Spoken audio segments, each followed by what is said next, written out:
এই গ্রামটা শহীদ আব্রাহার ফাহাদের এলাকা, তাই না? কবর কোথায়? পাশেই, সাথেই কবর, এই লাইটের সাথেই। আল্লাহু আকবার, আল্লাহু আকবার। আল্লাহ তাআলা তাকে শহীদের কাতারে কবুল করুন। আসতে বলবেন না, জোরে বলেন আল্লাহুম্মা আমিন। শহীদের লাশ কখনো পচবে না, সুবহানাল্লাহ বলেন। যেভাবে শহীদ হয়েছে ওই অবস্থায় কিয়ামতের ময়দানে তাকে তোলা হবে, সুবহানাল্লাহ বলেন। আমি মদিনায় গিয়েছিলাম, মদিনার থেকে একদম কাছেই হলো উহুদের ময়দান। আপনারা যারা গিয়েছেন দেখেছেন উহুদের ময়দানে যেখানে বিশ্ব নবীর প্রিয় সাহাবী হযরত আমির হামজা শুয়ে আছে। হযরত আমির হামজা সহ ৭২ জন সাহাবী সেখানে শুয়ে আছেন। সেখানে গেলে এখনো মনে হয় শহীদের রক্তের ঘ্রাণ নাকের মধ্যে লাগতেছে। একটু জোরে বলেন না আল্লাহু আকবার। আসলে যারা কোরআনের পক্ষে স্লোগান দিয়ে মারা যায়, আল্লাহ বলে তাদেরকে মৃত বলো না, তারা মরার পরেও জীবিত। সুবহানাল্লাহ বলবেন না? আল্লাহ রাব্বুল আলামিন বলেন, ওয়ালা তাকুলু লিমান ইউকতালু ফি সাবিলিল্লাহি আমওয়াত বাল আহইয়াউ ওয়ালাকিন লা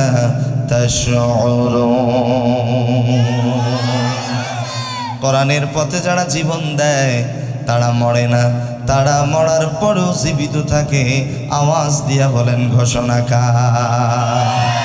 আল্লাহর পথে যারা জীবন দিল তাদেরকে মৃত বলো না, তাদেরকে মৃত বলো না। ওরা তো চাইনি আইসি জীবন, আইসি জীবন চেয়েছে? চাই নাই, তারা আল্লাহর জমিন আল্লাহর দিন কায়েম করতে চেয়েছে। বলেন সুবহানাল্লাহ। আল্লাহ তাআলা তাদেরকে শহীদের কাতারে কবুল করুন। আসতে বলবেন না, জোরে বলেন। ভালো লাগতেছে যে দেশের জন্য আমার রংপুরে একজন শহীদ হয়েছে। নাম শুনছেন তো? কি নাম? আবু সাঈদ। যেদিন তারে গুলি করা হয় তার পাশে আমিও ছিলাম। তো বাংলাদেশ, আমাদের এই মাতৃভূমি বাংলাদেশে, বাংলাদেশের আলেমদের ভিতরে আলেমদের একটি সংগঠন আছে, বাংলাদেশ মাজলিসুল মুফাসসিরিন। রংপুর মহানগরীর সভাপতির দায়িত্ব পালন করে আসছি আমি। তো সেই সুবাদেই ছাত্রদেরকে পানি, পাউরুটি, কলা খাওয়াইছি। আবু সাঈদের সফরসঙ্গী যারা ছিল, সাথে যারা ছিল, এই জন্য বাতিলটা আমারও খুঁজে বেড়াইছে কয়েকদিন, তো খুঁজে পাই নাই। তা আলহামদুলিল্লাহ, যারা এতদিন আলেমদেরকে খুঁজেছিল এখন তাদেরকেই খুঁজে পাওয়া যায় না। মাকারু ওয়া মাকারাল্লাহ আল্লাহু খায়রুল মাকিরিন। কাফের মুশরিকরা ষড়যন্ত্র করে আর আমার আল্লাহ পাক কৌশল অবলম্বন করে ইসলাম ওয়ালা কোরআন ওয়ালাদেরকে বিজয় দান করেন। সুবহানাল্লাহ বলবেন না? আল্লাহ পাক এই শহীদ আবরার, শহীদ আবু সাঈদ, শহীদ মুক্ত সহ দেশের জন্য যারা জীবন দিয়েছে, বাতিলের কাছে মাথা নত করে নেই, আল্লাহ পাক তাদের সবাইকে প্রকৃত শহীদের কাতারে কবুল করুন। আসতে বলবেন না, জোরে বলতে হবে আল্লাহুম্মা আমিন। আমার প্রিয় ভাইরা, তাহলে আমরা সবাই মরণশীল। আমরা সবাই কি মরণশীল? মনে আছে আমরা সবাই একদিন কি হব? লাশ। কি হব? এই লাশ কবরে পৌঁছার আগেই পৌঁছে যাবে কি? বাস পচে যাওয়ার আগে পচে যাবে কি? 6 দিন পরে নখ খসে যাবে, 9 দিন পরে চুল। কবর গাহের সামান নিতে কইরো না কেউ ভুল। কবর জায়গা ভালো নয়, কবর জায়গা ভালো নয়। আমল দিয়ে কবর গৃহ সাজিয়ে নিতে হয়। 17 দিনে পেটে পেটে শেষ পোকার খাদ্য হবে। 60 দিন পরে গোস্ত থাকবে না, কঙ্কাল পড়ে রবে। 90 দিনে হাড়গুলি সব, 90 দিনে হাড়গুলি সব আলাদা হয়ে রয়। কবর জায়গা ভালো নয়, কবর জায়গা ভালো নয়। আমল দিয়ে কবর গৃহ সাজিয়ে নিতে হয়। বলেন তো কি দিয়ে সাজাতে হবে? প্লিজ অনুরোধ জানাবো, শেষবারের মতো অনুরোধ জানাচ্ছি, আমার ডানে বামে সামনে পিছনে কেউ কথা বলবেন না, ইশারায় কাজ করবেন। ইনশাআল্লাহ বলেন, একটু জোরে বলেন ইনশাআল্লাহ। আমরা সবাই একদিন কি হব? লাশ। মসজিদের মাইকে অ্যানাউন্স করা হবে, অমুক আর দুনিয়াতে বেঁচে, একদিন তোমারই নাম মসজিদে হবে এলান। তৈরি থেকো, তৈরি রেখো কবরের মাল সামান, একদিন তোমারই নাম মসজিদে হবে এলান। হাত হা না তো বলবেন, হবে হবে হবে হবে।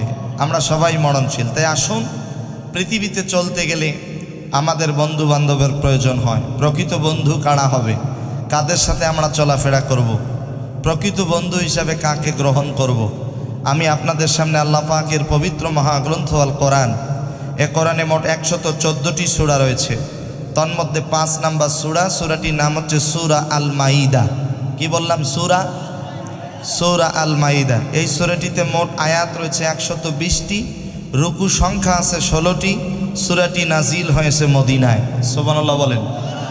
আমি আপনাদের কাছ থেকে কিন্তু মুখস্থ শুনে নেব ইনশাল্লাহ। বলেন কত নম্বর সূরা তেলাওয়াত করেছি? 5 নম্বর। মাশাআল্লাহ। কত নম্বর সূরা? 5 নম্বর। সূরাটির নাম কি? সূরা আল মাইদা। এই সূরাটিতে মোট আয়াত কতটি?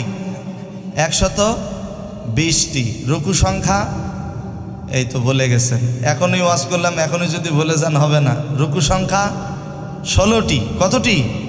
16টি। সূরাটি নাজিল হয়েছে মক্কায় না মদিনায়? মদিনায়। মাশাআল্লাহ। আমি এক প্রশ্ন করব, আপনারা অ্যান্সার দেবেন। বলেন তো ইনশাআল্লাহ। পবিত্র মহাগ্রন্থ আল কোরআনে মোট কতটি সূরা আছে? 114টি। কত নাম্বার সূরা তেলাওয়াত করেছি? 5 নাম্বার। সূরাটির নাম কি? সূরা আল মাইদা। মোট আয়াত কত? 120। রুকু সংখ্যা 16টি। সূরাটি নাজিল হয়েছে কোথায়? মদিনায়। 55 নাম্বার আয়াতে কারিমা তেলাওয়াত করেছি। কত নাম্বার আয়াত? 55 নাম্বার আয়াতে কারিমা আয়াত আপনাদের সামনে তেলাওয়াত করেছি। আল্লাহ পাক তৌফিক দান করলে আমার তেলাওয়াতকৃত আয়াতকে সামনে রেখে বিষয় ভিত্তিক কিছু কথা বলবার নিয়ত করেছি। আল্লাহ তাআলা আমাকে বলার এবং আপনাদের সবাইকে আমলের নিয়তে শ্রবণ করার তৌফিক দান করুন। একটু আওয়াজ দিয়ে জোরে বলুন আল্লাহুম্মা আমিন। আমার প্রিয় ভাইয়েরা, বন্ধু নির্বাচন করতে হবে, সতর্কতা অবলম্বন করতে হবে। কারণ রাসূলুল্লাহ সাল্লাল্লাহু আলাইহি ওয়াসাল্লাম বলেছেন, মান তাশাব্বাহা বিকওমিন ফাহুয়া মিনহুম। দুনিয়াতে যার সাথে যার মহব্বত, কিয়ামতে তার সাথে তার হাসর নাসর। বলেছেন বিশ্বনবী জনাবে মুহাম্মদুর রাসূলুল্লাহ সাল্লাল্লাহু আলাইহি ওয়াসাল্লাম। তা আমাদের প্রকৃত বন্ধু কারা হবে? আল্লাহ পাক রব্বুল আলামিন বলেন, যারা পারেন আমার সঙ্গে পড়েন, আউযু বিল্লাহি মিনাশ শাইতানির রাজীম, বিসমিল্লাহির রাহমানির রাহিম। ইন্নামা ওয়ালিয়্যুকুমুল্লাহু ওয়া রাসূলুহু والذين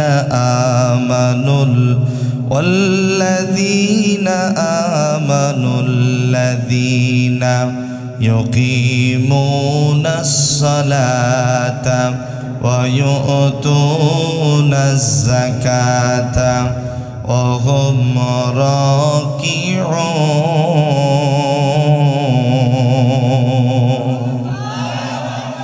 আপনারা একটু এদিকে মনোযোগ দিবেন, ওদিকে যা হয় হোক। বলেন ইনশাআল্লাহ। আরেকটু জোরে বলেন, কারণ আমার সময় খুব কম। যদি এগুলো ঠিক করতেই সময় চলে যায়, আলোচনা করব কখন?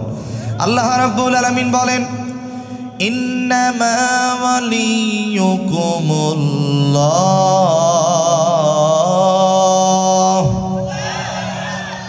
ইন্নামা নিশ্চয় তোমাদের 1 নম্বর বন্ধু হচ্ছে ওয়ালিয়্যুকুমুল্লাহ, তোমাদের 1 নম্বর বন্ধু হচ্ছে আল্লাহ। বলেন তো আমাদের 1 নম্বর বন্ধুকে? ইন্নামা ওয়ালিয়্যুকুমুল্লাহ, তোমাদের 1 নম্বর বন্ধুকে? ওয়া রাসূলুহু, 2 নম্বর বন্ধু হচ্ছে বিশ্বনবী জনাবে মুহাম্মদুর রাসূলুল্লাহ সাল্লাল্লাহু আলাইহি ওয়াসাল্লাম। 3 নম্বর বন্ধু, আল্লাযীনা আমানু, যারা আল্লাহর প্রতি ঈমান এনেছে। আল্লাহর প্রতি ঈমান এনেছে কারা? ইউকিমুনাস সালাতা, 5 ওয়াক্ত নামাজ কায়েম করে যারা। ওয়ায়ুতুনাজ যাকাতা, যাকাত প্রদান করে যারা। অহুম রাকিউন, যারা বিনম্র ভদ্র, তারাই হচ্ছে আমাদের বন্ধু। কোনো বেনামাজি বাটপার মুনাফিক বেঈমান বটসর আমাদের বন্ধু হতে পারে না। ঘোষণা কার? আল্লাহ তাআলা। তাহলে আমাদের 1 নাম্বার বন্ধুকে আল্লাহ না আল্লাহ? পর হবে না বাড়ি হবে? পর হবে। সবাই বলেন না আল্লাহ। মুয়াজ্জিন সাহেব যখন আজান দেয় আল্লাহ বলে না আল্লাহ বলে? মুয়াজ্জিন সাহেব যখন আজান দেয় তখন দেখবেন বলে আল্লাহু আকবার, আল্লাহু আকবার। সবাই বলেন না আল্লাহ। আল্লাহ তাআলা বলেন ফাযকুরুনি আযকুরুকুম ওয়াশকুরুলি ওয়ালা তাকফুরুন। আল্লাহ বলে বান্দারে তুমি আমাকে স্মরণ করো, তোমার ডাকে সাড়া দেব। আল্লাহকে স্মরণ করে ও কুষ্টিয়া জেলার ভাইরা জবান খুলে বলেন তো আল্লাহ। তোমাকে ডাকি যদি একবার আল্লাহ, আমাদের কাছে টানো বারবার। যদি পথ ভুলে যাই আমাদের দিও ঠাই। যদি পথ ভুলে যাই আমাদের দিও ঠাই। দিও দিশা এইটুকু আবদার আল্লাহ, আমাদের কাছে টানো বারবার। তোমাকে ডাকি যদি একবার আল্লাহ, আমাদের কাছে টানো বারবার। আমিন বলবেন না? আরেকটু জোরে বলেন। আমরা আল্লাহকে ডাকি একবার, আর আমাদের ডাকে যিনি বারবার সাড়া দেন আওয়াজ দিয়া বলেন সেই রবের নাম কি? আল্লাহ পাক। আমি আয়াতে কারিমা তেলাওয়াত করেছি, আয়াতে কারিমার সরল তর্জমা অর্থ বলে দিলাম। এবার আসেন আয়াতে কারিমা কখন নাজিল হলো, কোন ঘটনাকে কেন্দ্র করে নাজিল হলো, আয়াতের শানে নজুল কি? যেহেতু লিখেছেন তাফসিরুল কোরআন মাহফিল। বাংলাদেশে যদিও বা আলহামদুলিল্লাহ বাংলাদেশের 64 জেলায় 68,000 গ্রাম বাংলায় বর্তমান তাফসির শব্দটি ছড়িয়ে পড়েছে, আলহামদুলিল্লাহ বলেন। এই তাফসির শব্দটির যিনি রূপকার, যিনি ওয়ার্ল্ডে পৌঁছে দিতে সক্ষম হয়েছেন, তিনি হচ্ছে মরহুম আল্লামা দেলোয়ার হোসেন সাঈদী রাহিমাহুল্লাহ। আল্লাহ পাক তার কবরটারে জান্নাতের বাগান হিসেবে কবুল করুন। আসতে বলবেন না, জোরে বলেন।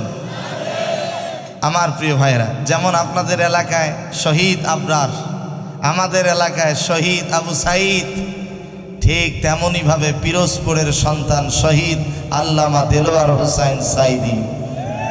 গতকালকে প্যারেড ময়দানে শেষ মাহফিল হয়ে গেল, শেষ রজনীর মাহফিল, যেখানে 25 থেকে 30 লক্ষ মানুষের উপস্থিতি। আলহামদুলিল্লাহ বলবেন না? কথা বলেছেন মিজানুর রহমান আজহারি হাফিজাহুল্লাহ। একটাবার চিন্তা করে দেখেন, বর্তমান সময় যদি আল্লামা সাঈদী বেঁচে থাকতেন, বাংলাদেশে এমন কোনো জমিন ছিল না যে জায়গায় জনগণের জায়গা দেওয়া যেত। কথা বলেন, কথা কি ঠিক? তা আল্লামা সাঈদী মরে নাই, সবার হৃদয়ে বেঁচে আছে। আমি কয়েকদিন আগেই মালয়েশিয়া গেলাম, প্রিয় ভাই মিজানুর রহমান আজহারি ভাই সহ প্রোগ্রাম শেষে কোনো এক জায়গায় মিট করেছি। অনেক প্রবাসী ভাইরা আমাদের সাথে দেখা করার জন্য আসছে। প্রত্যেকটা প্রবাসীর মোবাইলে একটাই রিংটোন। আশ্চর্য হয়ে গেলাম, যাদের ফোনে ফোন আসতেছে রিংটোন বাজতেছে, আল্লামা সাঈদী তুমি মরনি, শহীদ হয়েছ তুমি এটাই জানি। কারাগারে কাটালে 13টি বছর, বাতিল কেঁপেছে দেখে তোমায় থরথর। তুমি যে ছিলে মোদের নয়নমণি, শহীদ হয়েছ তুমি এটাই জানি। আল্লাহ তাকে শহীদের কাতারে কবুল করুন। আসতে বলবেন না, জোরে বলতে হবে। তবে আমাদের এই 2025 সালে উপদেষ্টা যারা আছে, যারা দেশ চালাচ্ছে, তাদের কাছে আমাদের একটি আকুল আবেদন আছে।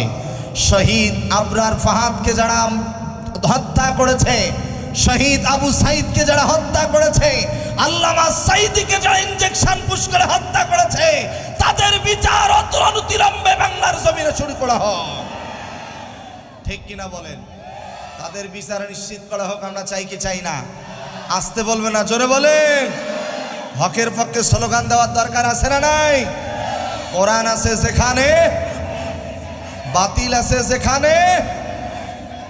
আমার প্রিয় ভাইয়েরা, আলোচনায় পর্যায়ক্রমে আমাদের আলোচনায় চলে আসবে প্রত্যেকটা কথা, বলেন ইনশাআল্লাহ। আরেকটু জোরে বলেন। আলোচনা করতেছিলাম সূরা আল মাইদার কত নম্বর আয়াত? 55, 55 নম্বর আয়াত। আল্লাহ পাক বলেন তোমাদের 1 নম্বর বন্ধুকে, আসতে বলবেন না, জোরে বলেন। 2 নম্বর বন্ধু রাসূলুল্লাহ সাল্লাল্লাহু আলাইহি সাল্লাম। 3 নম্বর বন্ধু যারা ঈমানদার, যারা মুমিন, তারা হচ্ছে আমাদের বন্ধু। কোনো বেনামাজি, কোনো ইহুদি, নাসারা, খ্রিস্টান, বৌদ্ধ, হিন্দু তারা আমাদের বন্ধু হতে পারে না। কথা বলেন। তারা আমাদের শত্রু, তারা আমাদের কি? এটা আমার কথা না, কোরআনের কথা। পর্যায়ক্রমে কথাগুলো চলে আসবে, বলেন ইনশাআল্লাহ। আরেকটু জোরে বলেন। তবে হ্যাঁ, আলহামদুলিল্লাহ, এই দেশটা আমাদের সবার। ইসলাম ধর্ম কখনো চায় না হিন্দুরা তাদের মন্দিরে গিয়া ইবাদত করবে, খ্রিস্টান তাদের গির্জায় গিয়ে ইবাদত করবে, বৌদ্ধরা তাদের উপাসনালয়ে গিয়ে ইবাদত করবে, মুসলমানেরা দাঁড়িয়ে দাঁড়িয়ে তাদের নিরাপত্তা দিবে। এটাই হলো ইসলাম, ঠিক কিনা বলেন? তাদের আঘাত করা যাবে? ইসলাম মানে শান্তি, ইসলাম মানে আত্মসমর্পণ করা। সুবহানাল্লাহ বলেন। আমার প্রিয় ভাইয়েরা, আয়াতে কারিমা কখন নাজিল হলো, কোন ঘটনাকে কেন্দ্র করে নাজিল হলো? হযরত জাবেদ রাদিয়াল্লাহু তাআলা আনহু হতে বর্ণিত, তিনি বলেন এই আয়াতটি আব্দুল্লাহ ইবনে সালাম রাদিয়াল্লাহু তাআলা আনহু প্রসঙ্গে নাজিল হয়েছে, বলেন সুবহানাল্লাহ। আব্দুল্লাহ ইবনে সালাম রাদিয়াল্লাহু তাআলা আনহু বিশ্ব নবীজির কাছে গিয়ে নবীজির আচার আচরণ ব্যবহার দেখে আব্দুল্লাহ ইবনে সালাম রাদিয়াল্লাহু তাআলা আনহু নবীজির হাতে হাত রেখে কালেমা পড়ে মুসলমান হয়েছেন। বলেন তো নবীজির চরিত্র কেমন ছিল? কেমন ভালো? খুব ভালো। যে নবীর চরিত্রের সার্টিফিকেট স্বয়ং আল্লাহ পাক নিজেই দিয়েছেন, ওয়া ইন্নাকা লাআলা খুলুকিন আযীম। আমার প্রিয় ভাইয়েরা, ওই নবীর চরিত্র সম্পর্কে আম্মা জান আয়েশা সিদ্দিকা রাদিয়াল্লাহু তাআলা আনহাকে প্রশ্ন করা হয়েছে। সাহাবায়ে কেরাম বলেছে, ও আম্মা জান আয়েশাকে ডেকে বলে নবীর চরিত্র কেমন? আম্মা জান আয়েশা উত্তরে বলেছিল, নবীর চরিত্র ঘরের বাহিরেও যা, ঘরের ভিতরেও তা। আরেকটু জোরে বলেন। আর আমাদের চরিত্র ঘরের ভিতরে একরকম, ঘরের বাহিরে আরেক রকম, ঠিক কিনা বলেন? তুমি কত ভালো, তোমার স্ত্রী যদি বলে তুমি ভালো, তাহলে তুমি সত্যিকারেরই ভালো, ঠিক কিনা বলেন? নবীজির আচার আচরণ ব্যবহার দেখে আব্দুল্লাহ ইবনে সালাম রাদিয়াল্লাহু তাআলা আনহু কালেমা পড়ে মুসলমান হয়েছেন। সুবহানাল্লাহ বলেন। কালেমা পড়ে যখন মুসলমান হয়েছে, বাড়িতে চলে গেছে। পরিবারের লোকগুলো আর পরিবারে প্রবেশ করতে দেয় নাই, কারণ তুমি নবীজির হাতে হাত রেখে ইসলাম ধর্ম কবুল করেছো। তোমাকে এই পরিবার থেকে বঞ্চিত করা হলো, পরিবারের সম্পদ থেকে তোমাকে বঞ্চিত করা হলো। চলে গেল সমাজের লোকের কাছে। সমাজের লোকেরা ডেকে বলে, তুমি নবীজির হাতে হাত রেখে কালেমা পড়ে মুসলমান হয়েছো, অর্থাৎ এই সমাজে তোমার আর কোনো জায়গা হবে না, এই সমাজ থেকে তুমি বেরিয়ে যাও। চলে গেছে আত্মীয় স্বজনের বাড়িতে। আত্মীয় স্বজনগুলো ডেকে বলে, তুমি নবীজির হাতে হাত রেখে ইসলাম ধর্ম কবুল করেছো, অতএব তোমার সাথে আর কোনো আত্মীয়তা থাকবে না, তোমার সাথে আর কোনো বন্ধুত্ব থাকবে না, তোমার সাথে আত্মীয়তা ছিন্ন করে দিলাম। খুব মনোযোগ।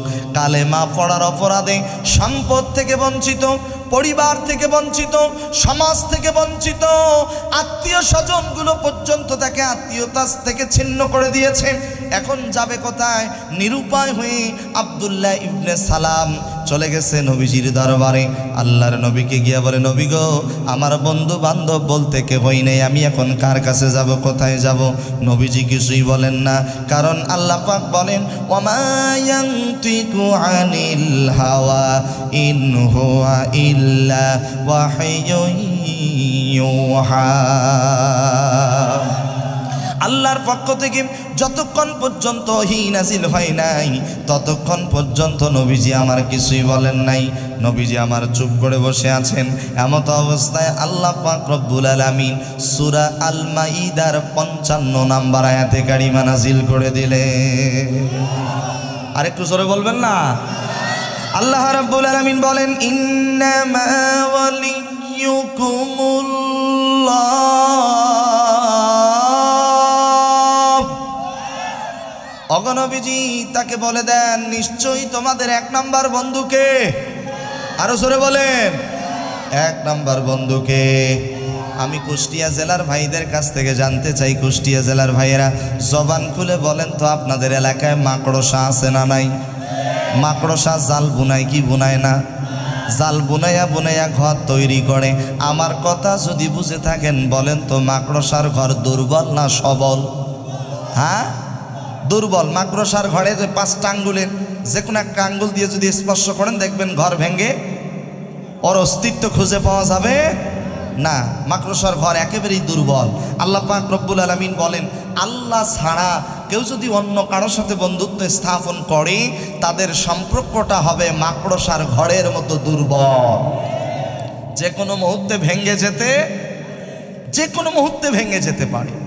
আল্লাহ রাব্বুল আলামিন সূরা আনকাবুতের ভিতরে বলেন, মাসালুল্লাযীনা ইত্তাখাযু মিন দুনিল্লাহি আউলিয়া কামাসালিল আনকাবুত। আল্লাহ ছাড়া কেউ যদি অন্য কারোর সাথে বন্ধুত্ব স্থাপন করে তাদের বন্ধুত্বটা হবে মাকড়সার ঘরের মতো দুর্বল। যে আল্লাহ অন্ধকার পথ থেকে তার বান্দা বান্দিকে আলোর পথ দেখান, ওই আল্লাহ হচ্ছে আমাদের বন্ধু। বলেন সুবহানাল্লাহ। আল্লাহ রাব্বুল আলামিন বলেন, আল্লাহু ওয়ালিয়্যুল্লাযীনা আমানু ইউখরিজুহুম মিনাজ যুলুমাতি ইলান নূর। আল্লাহ রাব্বুল আলামিন তার বান্দাকে বান্দিকে অন্ধকারাচ্ছন্ন পথ থেকে আলোর পথ দেখান। ওই আল্লাহ হচ্ছে আমাদের বন্ধু। ওই আল্লাহ ছাড়া আমাদের কোনো সাহায্যকারী হতে পারে। আল্লাহ রাব্বুল আলামিন বলেন, ওয়ামা লাকুম মিন দুনিল্লাহি মিন ওয়ালিয়্যিন ওয়ালা নাসীর।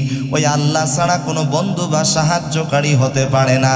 যে আল্লাহ এক, যে আল্লাহ অদ্বিতীয়। কুল হুয়াল্লাহু আহাদ আল্লাহুস সামাদ লাম ইয়ালিদ ওয়া লাম ইউলাদ ওয়া লাম ইয়াকুল লাহু কুফুয়ান আহাদ। জোরে বলেন আল্লাহু আকবার। আল্লাহ তাআলা বলেন, কুল হুয়াল্লাহু আহাদ, আল্লাহ এক, আল্লাহ অদ্বিতীয়, আল্লাহুস সামাদ। তিনি কারো প্রতি মুখাপেক্ষী নন। গোটা পৃথিবীর প্রাণীগুলো আল্লাহর দিকে মুখাপেক্ষী। লাম ইয়ালিদ ওয়া লাম ইউলাদ, তিনি জন্মগ্রহণ করেন নাই, তিনি কাউকে জন্ম দেন নাই। ওয়া লাম ইয়াকুল লাহু কুফুয়ান আহাদ, আল্লাহর সমকক্ষ পৃথিবীতে আর কেউ। আসতে বলবেন না, জোরে বলেন আছে নাকি? আল্লাহর সমকক্ষ পৃথিবীতে আর কেউ আছে? নাই। পৃথিবীতে একজন নিজেকে রব হিসেবে দাবি করেছিল। আওয়াজ দিয়ে বলেন তো, সেই স্বৈরাচারী শাসকের নাম কি? জোরে বলেন, কি নাম? ফেরাউনের নাম কিন্তু আসলে ফেরাউন নয়। ফেরাউনের আসল নাম হচ্ছে রামসিস। কি বললাম? সবাই বলেন। আচ্ছা বলেন তো, ফেরাউনের জন্ম কোথায়? তুরস্কে। মাশাআল্লাহ, জি শুকরিয়া। ফেরাউনের জন্ম কিন্তু মিশরে নয়, ফেরাউনের জন্ম তুরস্কে। তো তার আব্বা আম্মা ছোটতেই ত্যায্যপুত্র করছে, খুবই দুষ্ট ছিল। যারা ত্যায্যপুত্র হয় বলেন তো, তারা ভালো হয় না খারাপ হয়? আসতে বলবেন না, জোরে বলেন। ও জন্মের পর থেকেই খারাপ। এই রামসিস তুরস্ক থেকে এবার রওনা দিয়েছে মিশরের দিকে। প্রতিমধ্যে বাল্যকালের বন্ধু দেখা, নাম হলো হামান। কি নাম? হামান। মনে রাখবেন, আমাদের এক নাম্বার বন্ধুকে। আর রামসিসের বন্ধুর নাম কি? হামান। আজকে আমাদের আলোচনার সাবজেক্ট হলো প্রকৃত বন্ধু কারা। প্রকৃত বন্ধু কারা? রামসিসের বন্ধুর নাম হামান, আর হামানের বন্ধুর নাম রামসিস। দুইজনে বন্ধু হয়। হামান ডাক দিয়া বলে, বন্ধু কই যাও? ডাক দিয়া বলে রামশিস, ডাক দিয়া বলে আমি এই দেশে থাকবো না, মিশরে যাব। কেন? আব্বা আম্মা আমারে ত্যায্য পুত্র করছে, তুমি যেহেতু তুরস্কে যাবা আমারে রেখে যাবা কেন? আমারে সঙ্গে নিয়ে চলো। দুইজন বন্ধু মিলে চলে গেছে মিশরে। টাকা পয়সা যা ছিল সব শেষ, খাবে কি, থাকবে কোথায়, যাবে কোথায়? এক পর্যায়ে তরমুজের ক্ষেতের মালিককে গিয়া বলে, ও তরমুজের ক্ষেতের মালিক, আমাদেরকে একটা কাজ দেন, বিনিময়ে টাকা দেওয়া লাগবে না, শুধু একটু খাইতে দিবেন আর থাকার জায়গা দিবেন। খাওয়ার বিনিময়ে, থাকার বিনিময়ে কাজ শুরু করে দিলেন। কিছুদিন পরে মিশরের পত্রিকায় ঘোষণা হয়ে গেল, মিশরের সরকারি গোরস্থানে একজন দারোয়ান নিয়োগ দেওয়া হবে। হামান ডাক দিয়া বলে, বন্ধু রামশিস, দেরি করিও না, অ্যাপ্লাই করো, হলেও হতে পারো সরকারি গোরস্থানের দারোয়ান। অ্যাপ্লাই করেছে, কিছুদিন পরে সে হয়ে গেছে সরকারি গোরস্থানের দারোয়ান। কিছুদিন পরে একটা মহামারী দেখা গেল, মহামারীটার নাম হলো প্লেগ মহামারী। আমাদের বাংলাদেশেও কিছুদিন আগে একটা ভাইরাস ছিল, বলেন তো কোন ভাইরাস, কোন মহামারী? করোনা মহামারী। ঠিক তেমনইভাবে একটি মহামারী দেখা দিল, প্লেগ মহামারী। এই মহামারীর ভিতরে লাশের সিরিয়াল। হামান ডাক দিয়া বলে, ও বন্ধু, তুমি যদি পেছনের লাশটা আগেই দাফনের ব্যবস্থা করে দাও, বিনিময়ে তোমারে ঘুষ নেওয়ার ব্যবস্থা করে দেব। পৃথিবীর ইতিহাসে সর্বপ্রথম ঘুষ খেয়েছে মিস্টার রামশিস হামান। আজও যারা ঘুষ খায়, ঘুষের সাথে যারা জড়িত, তাদের চরিত্র হলো মিস্টার ফেরাউন হামানের চরিত্রের মতো। ঠিক কিনা বলেন? আমাদের দেশে ঘুষ আছে না নাই? আসতে বলবে না, জোরে বলেন। এই যে সামনে আসতেছে রমজান মাস, রোজা রাখা অবস্থায় ঘুষের টাকা হাত দিয়ে নাড়ে না। ঘুষ যদি দিতে আসে, ঘুষখোরকে ডাক দিয়া বলে, শোনো, ডয়ার খোলা আছে, রেখে যাও, রোজা আছি, এখন নাড়া যাবে না। ইফতারের পর একটা একটা করে গনে। কথা কন না কেন? এরকম টাটকা ঘুষখোর আছে না? তবে আপনাদের কুষ্টিয়াতে মনে হয় ঘুষখোর নাই। আসতে বলবে না, জোরে বলেন, একটু জোরে বলেন। ঘুষখোর যেখানে, ঘুষখোরের সাথে আমাদের কোনো সম্পর্ক নাই। ঘুষের টাকা নিয়ে পেছনের লাশ আগেই দাফনের ব্যবস্থা করে দিচ্ছে। ঘুষ খেতে খেতে টাকা যখন অনেক হয়ে গেছে, বলেন তো ফেরাউনের পরামর্শদাতা, বুদ্ধিদাতার নাম জানো কি? হামান। হামান পরামর্শ দিচ্ছে, বন্ধু, টাকাগুলো বসায় রাখো না, টাকাগুলো তুমি সুদের ওপর ছেড়ে দাও। কিসের ওপর? পৃথিবীর ইতিহাসে সর্বপ্রথম সুদের উপর টাকা দিয়েছে মিস্টার ফেরাউন হামান। আজও যারা বাংলার জমিনে সুদ দেয়, সুদের উপরে টাকা ছেড়ে দেয়, নিঃসন্দেহে তারা ফেরাউন হামানের উত্তরসূরি। বলেন, সুদ আছে না নাই? আপনাদের কুষ্টিয়াতে নাই, আমাদের রংপুরে আছে। চক্রবৃদ্ধি হারে সুদ। সুদ যারা খাবে, সুদের উপর টাকা যারা ছেড়ে দেবে, টাকা হাওলাত নিতে যাবেন, কর্জে হাসানা নিতে যাবেন, বলবে টাকা নাই। আর সুদের উপর যখন টাকা নিতে যাবেন, বলেন 10,000-এ প্রত্যেক মাসে 1,000 দেব, দেখবেন যেখান থেকে পারুক আপনারে টাকা ম্যানেজ করে দিবে। কথা বলেন, আছে না? যে ব্যক্তি সুদ খাবে, সুদের গুনাহে, সুদের 70টি গুনাহ আছে। কয়টি গুনাহ? 70টি গুনাহ। সর্বনিম্ন স্তর হলো আপন মায়ের সাথে জেনা করা। নাউজুবিল্লাহ বলবেন না? একটু জোরে বলেন। আমার প্রিয় ভাইয়েরা, খুব মনোযোগ দিয়ে শুনতে হবে। সুদের উপর টাকা ছেড়ে দিয়েছে, টাকাগুলো যখন আরো বেড়ে গেছে, পরামর্শদাতা নাম যেন কি? হামান। এবার পরামর্শ দিচ্ছে, বন্ধু, এই সুদের টাকা, ঘুষের টাকাগুলো গরিব দুঃখীদেরকে মাঝে মাঝে দান করবা। আমাদের সমাজে কিছু ব্যক্তি দেখবেন সুদের টাকা, ঘুষের টাকা বিভিন্ন জায়গায় দিয়া বড় দাতা সাজতে চায়। ঠিক কিনা বলেন? আছে না? অধিকাংশ মসজিদ কমিটির সভাপতি, সেক্রেটারি হয় তারা বেনামাজি, সুদখোর, ঘুষখোর যারা। কথা বলেন। বৈষম্য যত দূর হয়েছে, আর মসজিদে কোনো বৈষম্য দেখতে চাই না। কোন বাটপার, মুনাফিক, বেনামাজি, সুদখোর, ঘুষখোরকে মসজিদের নেতৃত্বে দেখতে চাই না। ঠিক কিনা বলেন? মন খারাপ করতেছেন? মন খারাপ করবেন না ভাই। অনেক মসজিদের সভাপতিরে দেখি জুমার নামাজ সপ্তাহে 6 দিন পড়ে না। জুমার নামাজের সামনের কাতারে যদি 5 মিনিট নামাজ দেরিতে শুরু করে, ইমাম সাহেবের দিকে তাকায় 10 বার, ঘড়ির দিকে 15 বার। কিছু আছে না এরকম? আছে। ঘুষ খাইতে খাইতে পেট বড় করছে, কোলাকুলি করতে যাবেন, পেট দিয়ে শেষ, বুক খুঁজে পাওয়া যায় না। কথা কন না কেন? আর দাড়ি তো রাখেই না, অধিকাংশর মোষ কিতারে ভাই। ওই যে আসার সময় দেখলাম লালন শাহ, হাই রে মোষ। আমের সিজনে চাপাই নবাবগঞ্জের আম আর রংপুরের হাড়ি ভাঙ্গা আম যদি খায়, আমের আটি খায় না, মোষ খায় আল্লাহ জানে। কথা কন ঠিক কিনা? হাই রে মোষের বাহার, আল্লাহ হেফাজত করুন। একটু জোরে বলেন না আমি, আর একটু জোরে বলেন। ঘুষখোর যেখানে, সুদখোর যেখানে, ভণ্ড বাবা যেখানে। আমাদের দেশে ভণ্ড বাবা আছে না নাই? সেকল বাবা, বিড়ি বাবা, ন্যাংটা বাবা, মস বাবা, হাইরে বাবা, বাবার শেষ নাই। আসল বাবারে ভুলে গেছে। নাউজুবিল্লাহ বলবেন না? আরেকটু জোরে বলেন। আমার প্রিয় ভাইরা খুব মনোযোগ, আমার কথা যদি বুঝে থাকেন। মিস্টার ফেরাউন রামশিস হামানের পরামর্শ মোতাবেক গরিব দুঃখীদেরকে দান করা শুরু করলো। কিছুদিন পরে একজন মন্ত্রীর নির্বাচন হবে। হামান ডাক দিয়া বলে, বন্ধু তুই এবার নির্বাচন করবি। নির্বাচনে দাঁড়িয়ে গেল। সাধারণ জনগণ টাকা যেই দিকে ভোট সেই দিকে। কথা বলেন, এই ভুল আর কখনো করা যাবে না। টাকার কাছে আর ভোট বিক্রি করা যাবে না, ঠিক কিনা বলেন? এই আঙ্গুলটার মূল্য আছে না নাই? কয়টা আঙ্গুল? এই আঙ্গুলের নাম কি? বুড়ি। আপনাদের কুষ্টিয়া তো বুড়ি বলে, বৃদ্ধা আঙ্গুল। আমাদের রংপুরে বলে বুড়ি, আঞ্চলিক ভাষা। তবে আপনাদের কুষ্টিয়ার ভাষা তো অনেক ভালো, বলেন আলহামদুলিল্লাহ। এই যে বৃদ্ধা আঙ্গুল, এই বৃদ্ধা আঙ্গুলের 1 ইঞ্চি জায়গার ভিতরে আল্লাহ পাক পৃথিবীতে যত মানুষকে সৃষ্টি করেছে আলাদা আলাদা করে 157টা রেখা দান করেছেন। কেউ যদি কলম দিয়ে সিগনেচার দেয়, এই কলমের সিগনেচার কিন্তু নকল হয়, কিন্তু এই টিপসইটা জীবনেও কোনোদিন নকল হবে? আসতে বলবেন না, জোরে বলেন হবে। অতএব এই টিপসইটা যেখানে সেখানে দেওয়া যাবে না।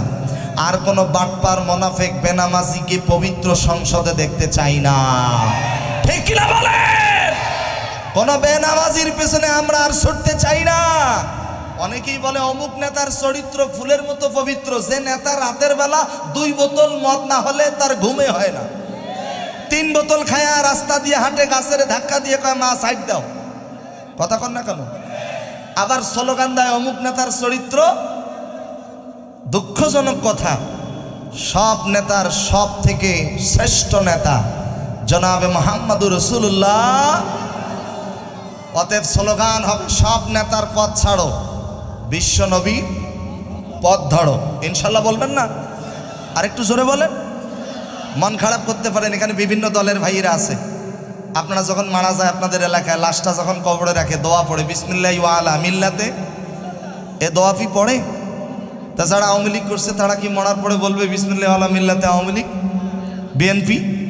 বিসমিল্লাহি ওয়া আলা মিল্লাতে জামাত ইসলামী, বিসমিল্লাহি ওয়া আলা মিল্লাতে চরমনাই, শর্ষিনা, ফুরপুরা, দেওয়ানবাগ, কুতুববাগ, রাজারবাগ, 8 রশি 16 রশি। একটা বলবে নাকি? আসতে বলেন কেন? জোরে বলেন। বলবে? তাহলে কি বলবে? বিসমিল্লাহি ওয়া আলা মিল্লাতে রাসূলিল্লাহ। তাহলে জবান খুলে বলেন, সেই রসুলের দলে সাপোর্ট, সেই রসুলের দলের পক্ষে স্লোগান দেওয়ার দরকার আছে না নাই? সেই নবী ছিলেন মদিনার প্রেসিডেন্ট, মদিনার সেনাপতি, মদিনার রাষ্ট্রপতি, মদিনার বিচারপতি। আল্লাহ নবী তো রাজনীতি করেছেন, সুবহানাল্লাহ বলেন। অতএব নেতা হওয়া এটাও সুন্নাত। নেতা হওয়া কি? আর কোনো বেনামাজি বাটপার নেতার পেছনে ছোটা যাবে? আল্লাহ তুমি কবুল করো। আসতে বলবেন, একটু জোরে বলেন। কষ্ট হচ্ছে নাকি? তুমি মেসোয়াক করা ফজিলত জানো, খাবার শেষে মিষ্টি মুখের হাদিসটাও মানো। শুধু হক কথাটা উচ্চ স্বরে বলতে পারো না, অন্যায় দেখে বারুদ হয়ে জ্বলতে পারো না। কেমন মুসলমান তুমি একটু ভাবো না, কেমন তোমার ঈমান একটু বলো না। তুমি যে কালেমার দাওয়াত দিলে বুকেতে নাই তুলে, দেখো সেই কালেমার দাওয়াত দিয়ে কত জোনাস জেলে। তুমি যে কুরআনের ওয়াজ করলে হাদিয়া তোহফা মেলে, দেখো সেই কুরআনের ব্যাখ্যা লিখে কেউ ফাঁসিতে ঝোলে। তুমি দুনিয়ার মোহে জীবনের মায়া ছাড়তে পারো না, আল্লাহ রাহে প্রাণ বিলিয়ে দিতে জানো না। কেমন মুসলমান তুমি একটু ভাবো না, কেমন তোমার ঈমান একটু বলো না। অতএব যেখানে সেখানে আর এই সিল দেওয়া যাবে, আসতে বলবেন আর বলেন যাবে। হামান পরামর্শ দিল, হয়ে গেল মন্ত্রী। মন্ত্রী কে হইল? ফেরাউন। কে হলো? ফেরাউন। কিছুদিন পরে প্রধানমন্ত্রীর ইন্তেকাল। ব্যাস, হামান পরামর্শ দিচ্ছে, বন্ধু তুই এবার নিজেকে প্রধানমন্ত্রী হিসেবে দাবি কর, বাকিটা আমি দেখতেছি। প্রধানমন্ত্রী হয়ে গেল। এরপরে কিছুদিন পরে অনেক লম্বা ঘটনা, বিস্তারিত বলার সময় নেই। বলছে, বন্ধু এবার তুমি নিজেকে রব হিসেবে দাবি করো। নাউজুবিল্লাহ বলেন। আমি আগেই বলেছি, ওয়ালাম ইয়াকুল্লাহু কুফুয়ান আহাদ, আল্লাহর সমকক্ষ পৃথিবীতে আর কেউ। কুষ্টিয়ার ভাইরা জবান খুলে বলেন আছে? নাই। নিজেকে রব হিসেবে দাবি করছে। আল্লাহ পাক রব্বুল আলামিন মুসা পয়গম্বরকে পাঠিয়ে দিয়েছেন। মুসা নবী চলে আসছে। এই মুসা নবী যদি দুনিয়াতে আসতে না পারে, হাজার হাজার শিশু সন্তানকে হত্যা করেছে মিস্টার ফেরাউন, ঠিক কিনা বলেন? কিন্তু আল্লাহ পাক কৌশল করে ফেরাউনের বাড়িতে আসিয়ার কোলেই মুসা পয়গম্বরকে আল্লাহ পাক আস্তে আস্তে করে বড় করে উঠালেন। সুবহানাল্লাহ বলবেন না? আপনাদের কাছ থেকে জানতে চাই, কুষ্টিয়ার ভাইয়েরা, কুমারখালীর ভাইয়েরা, বলেন তো মুসা নবীর রাগ কম ছিল না বেশি? হ্যাঁ, খুব রাগ ছিল। আজরাইল আসছে, এক থাপ্পড় চোখ তুবলে দিচ্ছে। এই তুমি আমার জান নেওয়ার জন্য আসছো, সালাম দিছো? সুবহানাল্লাহ বলবেন না? আর একটু জোরে বলেন। আবার আল্লাহকে মাঝে মাঝে বলতো, আল্লাহ তুমি কি ঘুমাও না? কে বলছে? মুসা। কারে বলছে? আল্লাহকে বলছে, আল্লাহ তুমি কি ঘুমাও না? আল্লাহ বলে, না ঘুমাই না। মুসা নবী বলে, আল্লাহ আমার এটা বিশ্বাসই হয় না। আল্লাহ পাক ডেকে বলে, মুসা তোমার সামনে পানির পাত্র আছে, পানির পাত্রটা হাতে নাও। পানির পাত্র হাতে নিছে। আল্লাহ পাক এইদিকে ঘুমরে ডাক দিয়া বলে, ঘুম তাড়াতাড়ি মুসারে ধর। কারে ধর? মুসারে ধর। মুসারে বললো পানির পাত্র ধরতে, আর ঘুমরে বললো মুসারে ধরতে। ঘুম এসে গেছে, হাত থেকে পানির পাত্র পড়ে ভেঙে শেষ। আল্লাহ পাক ডেকে বলে, মুসা তোমারে না বললাম পানির পাত্র ধরো? মুসা ডেকে বলে, আল্লাহ ঘুম আসছিল এই জন্য হাত থেকে পড়ে ভেঙে গেছে।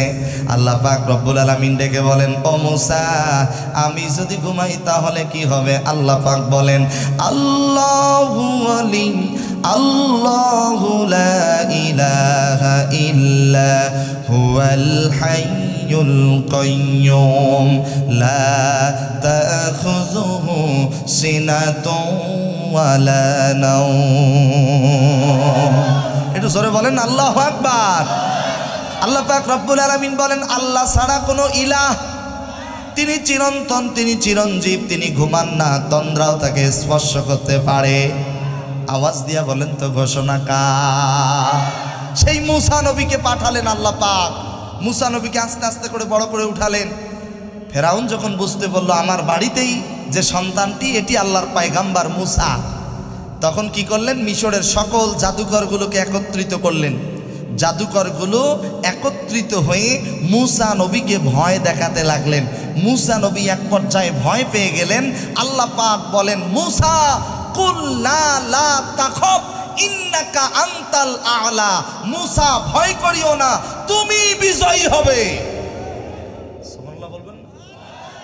আমিও কুষ্টিয়ার ভাইদের কাছ থেকে জানতে চাই, ও কুষ্টিয়ার ভাইরা, টেনশন করবেন না, চিন্তা করবেন না, লা তাহজান, হতাশ হবেন না, আগামীতে ইসলামের এই বিজয় হবে।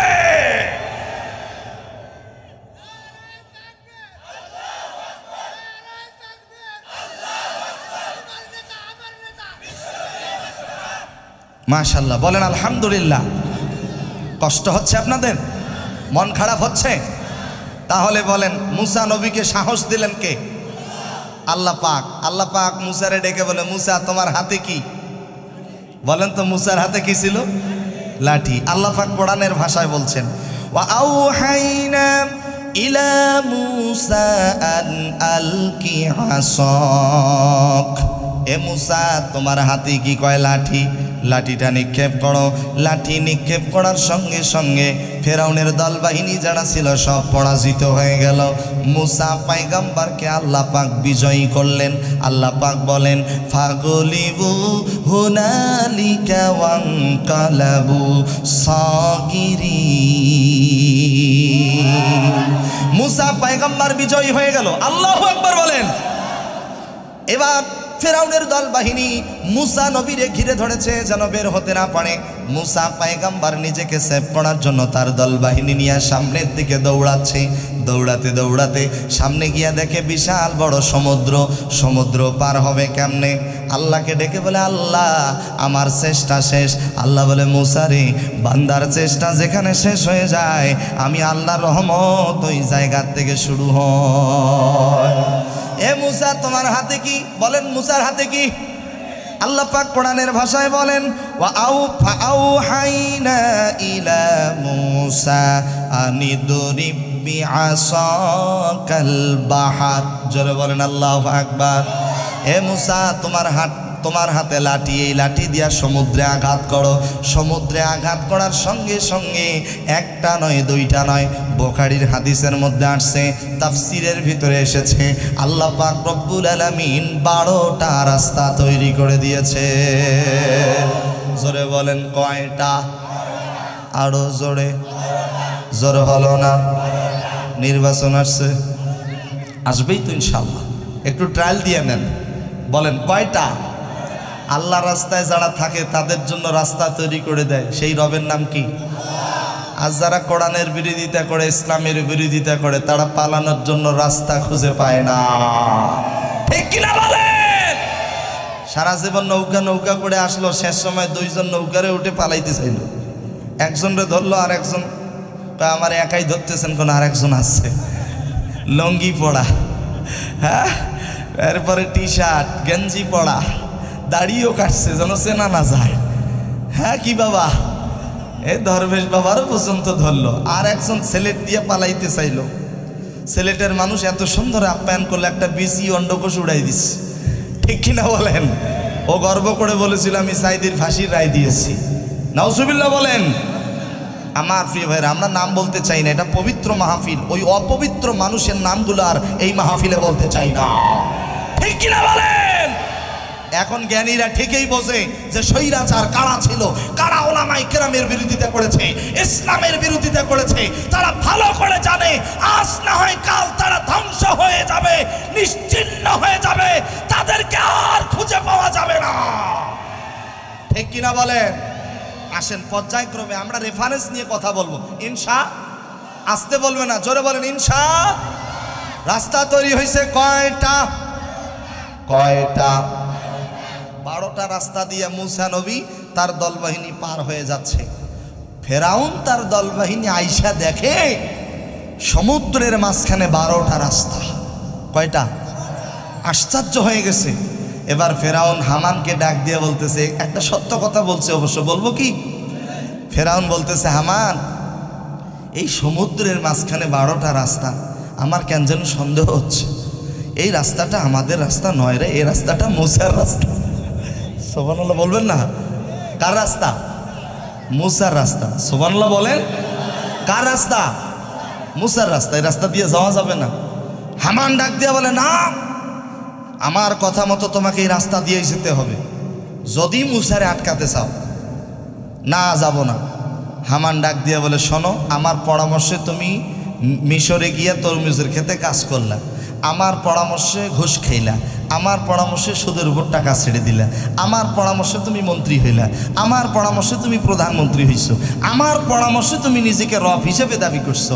আমি তোমার পরামর্শ দিচ্ছি, যদি মুসারে আটকাতে চাও এই রাস্তা দিয়েই দৌড়াতে হবে। ফেরাউন বলতেছে, কথা তো ঠিক, এর পরামর্শই তো আমার এত প্রমোশন হয়েছে। কথা কোন ঠিক কিনা? এর কথা অমান্য করলে কেমন হয়? ব্যাস বন্ধুর কথা মতো সমুদ্রের মাঝখান দিয়ে রাস্তা দিয়ে যাওয়া শুরু করছে। মুসা নবী তার দল বাহিনী যখন রাস্তার ওপারে চলে গেছে, আল্লাহ পাক দেখে বলে, মুসা তোমার হাতে কি কয়? লাঠি। লাঠি দিয়ে আঘাত করার সঙ্গে সঙ্গে 12টা রাস্তা সমুদ্রের পানিতে পরিণত হয়ে গেছে। ফেরাউনের দল বাহিনী সব মরে শেষ। ফেরাউন মরে না, ফেরাউন ডোবে ওঠে। এমত অবস্থায় আজরাইল একটা চিরকুট নিয়ে এসে বলতেছে, ও ফেরাউন বলো তো এটা কার লেখা? ফেরাউন মরে যাওয়ার আগে নিজে একটা আইন তৈরি করেছিল, নিজের মন মতো আইনটা কি একটু খুব মনোযোগ দিয়ে শোনেন। ফেরাউন নিজেকে রব হিসাবে দাবি করার পরে একটা আইন পাশ করেছিল, কেউ কোনো বান্দা যদি তার রবকে, তার মনিবকে মনিব হিসাবে স্বীকার না করে, তাহলে তাকে সমুদ্রের পানিতে সুবাইয়া দুনিয়া থেকে বিদায় করে দেওয়া হবে। বলছে এটা কার লেখা? আমার। কি লেখা আছে? বান্দা যদি তার মনিবকে, আল্লাহকে, রব হিসেবে স্বীকার না করে, তাহলে তাকে নীল নদের পানিতে সুবাইয়া বিদায় করে দেওয়া হবে। সমুদ্রের মাঝখানে তাকে সুবাইয়া দুনিয়ার থেকে বিদায় করে দেওয়া হবে। ফেরাউন বুঝতেছে যে না, আমারও একজন রব, জোরে বলেন, আমারও একজন রব। অন্যকে গর্ত ফেলার জন্য যারা গর্ত খনন করে, সেই গর্তে কিন্তু নিজেকেই পড়তে হয়। আসতে বলেন কেন? জোরে বলেন। ফেরাউন নিজের মৃত্যুর ফয়সালা নিজেই দিয়ে গেছে। এই 16-17 বছর যে স্বৈরাচারী শাসকরা আইন পাশ করছে ডিজিটাল পদ্ধতিতে, আমার বিশ্বাস এই শহীদ আব্রাহার ফাহাদ, শহীদ আবু সাইদ, শহীদ মুক্ত, শহীদ আল্লামা দেলোয়ার হোসেন সাইদির সত্যিকারের বিচার হলে তাদের তৈরি করা আইনেই তাদের ফাঁসি কার্যকর করা হবে। কথা বলেন, আসতে বলবেন না, জোরে বলেন। নিজে মরার আইন নিজেই পাশ করে গেছে। কে? ফেরাউন। কে? ফেরাউন। নব্য ফেরাউনের কথা বাদ দেন, ওখান থেকেই তো আসছে, বুঝে নিতে হবে। আমার প্রিয় ভাইয়েরা, এক পর্যায়ে ফেরাউন ডাক দিয়া বলে, আল্লাহ, বনি ইসরায়েলরা যার প্রতি ঈমান আনছে, আমি আল্লাহ তার প্রতি ঈমান আনলাম। আল্লাহ পাক রব্বুল আলামিন ডেকে বলেন, আল আনা ওয়া কদ আসাইতা ক্বাবলু ওয়া কুনতা মিনাল মুফসিদিন। ও ফেরাউন, তুমি তো আগে অস্বীকারীর মধ্যে একজন ছিলা, এখন যত ঈমান আনো কোনো কাজে লাগবে? আসতে বলেন কেন? জোরে বলেন, লাগবে। আপনাদের মন খারাপ হচ্ছে মনে হয়, আলোচনা চলবে? দুর্বল হচ্ছেন কেন? একটু আওয়াজ দিয়ে জোরে বলেন, চলবে? বলেন ইনশাআল্লাহ। মিনাল জিন্নাতি ওয়ান নাস, শয়তান হলো দুই প্রকার, একটি মানুষ শয়তান আর একটি জিন শয়তান। দুই প্রকার শয়তান ভয় করে তখন আল্লাহর এই জমিন আল্লাহু আকবার বলে স্লোগান দেওয়া হয় যখন। আপনারা শুরুতে একটা আল্লাহু আকবার স্লোগান দেন দেখি, দুই হাত তোলেন দেখি, দুই হাত। এটা জোরে স্লোগান হবে, লিল্লাহে তাকবীর। এটা কিন্তু কুষ্টিয়ার স্লোগান হয়নি, নারায়ে তাকবীর। দুই হাত ঝাঁকি দিয়ে উপরের দিকে। আল কুরআনের আলো সংসদে চালো, কোরআন হাদিস যেখানে, মদ গাঁজা যে দলে, সুদ ঘুষ যে দলে, বেনামাজি যেখানে, মদ গাঁজা যেখানে, মিথ্যা কথা যেখানে, ভোট চোর যে দলে, কোরআন হাদিস যে দলে, নারায়ে তাকবীর। যুবকের মতো আওয়াজ দিয়ে নারায়ে তাকবীর, নারায়ে তাকবীর। মাশাআল্লাহ, বলেন আলহামদুলিল্লাহ। এবার মনে হয়েছে আপনারা কুষ্টিয়ার মানুষ, বলেন আলহামদুলিল্লাহ। কারণ কুষ্টিয়ার মাটি ইসলামী আন্দোলনের ঘাঁটি। কুষ্টিয়ার মানুষ তাফসীর প্রিয় মানুষ। কুষ্টিয়ার মানুষ জীবন দিতে রাজি, বাতিলের কাছে মাথা নত করতে রাজি নয়। ঠিক কিনা বলেন? আপনাদের বাড়ি কুষ্টিয়া, আমরা সারা দেশে ঘুরি, আপনাদের কুষ্টিয়ার একটা সুনাম আছে, ঠিক কিনা বলেন? আল্লাহ পাক আপনাদের সবাইকে কবুল করুন। এই জমিনটা যেন আল্লাহ পাক কোরআনের জন্য কবুল করে নেন, বলেন আল্লাহুম্মা আমিন। আমার কথা যদি বুঝে থাকেন তাহলে আমার প্রশ্নের অ্যান্সার দিতে হবে। আমাদের এক নাম্বার বন্ধুকে কে? ফেরাউনের বন্ধুর নাম কি? হামানের বন্ধুর নাম?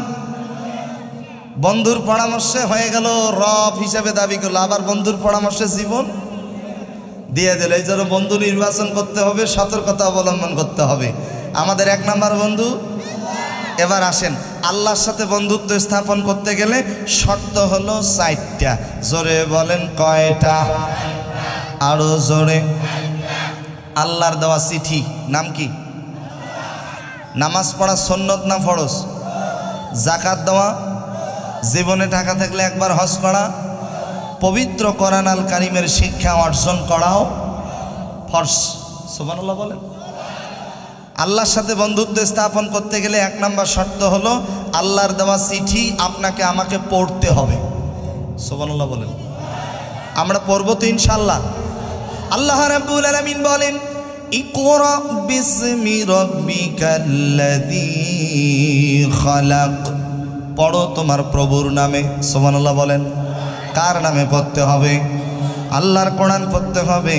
এই কোরআন পড়ার হাকিকত কি? আল্লাহ পাক বলেন, আর রহমান আল্লামাল কোরআন খালাকাল ইনসান আল্লামাহুল বায়ান।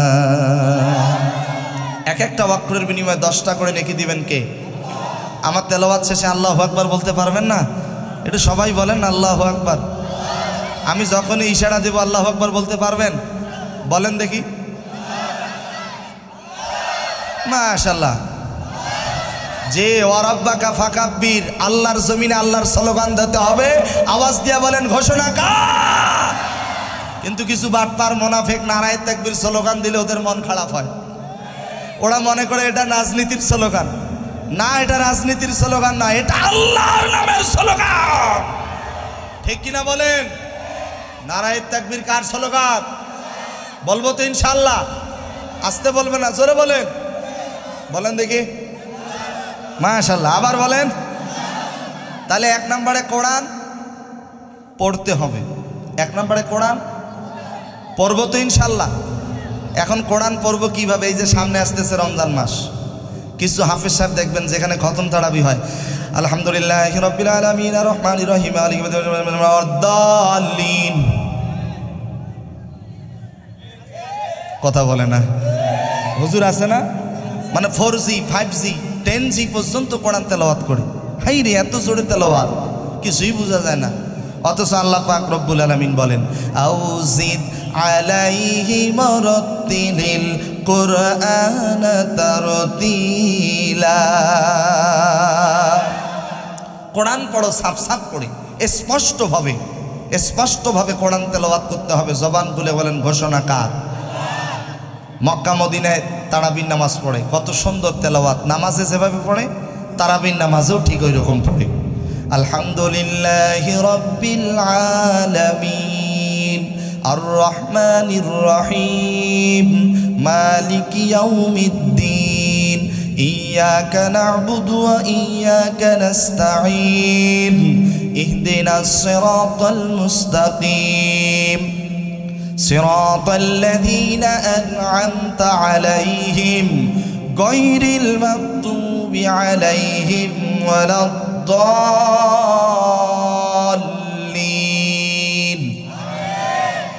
একটা একটা করে যে আয়াত পড়ে, কত সুন্দর করে পড়ে, ভালো লাগে না খারাপ লাগে? আসতে বলবো না, জোরে বলেন। এই জন্য 1 নম্বরে কোরআন পড়তে হবে। পড়বো তো ইনশাআল্লাহ। আসতে বলবে না, জোরে বলেন। কেউ যদি ফজরের নামাজের পরে কোরআন তেলাওয়াত করে, আল্লাহর এই কোরআন তাকে শাফাত করে আল্লাহর জান্নাতে নিয়ে যাবে। আল্লাহ রাব্বুল আলামিন বলেন, আকিমিস সালাতা লিদুলুকিশ শামসি ইলা গাসাকিল লাইলি ওয়া কুরআনাল ফাজর ইন্না কুরআনাল ফাজরি কানা মাশহুদা।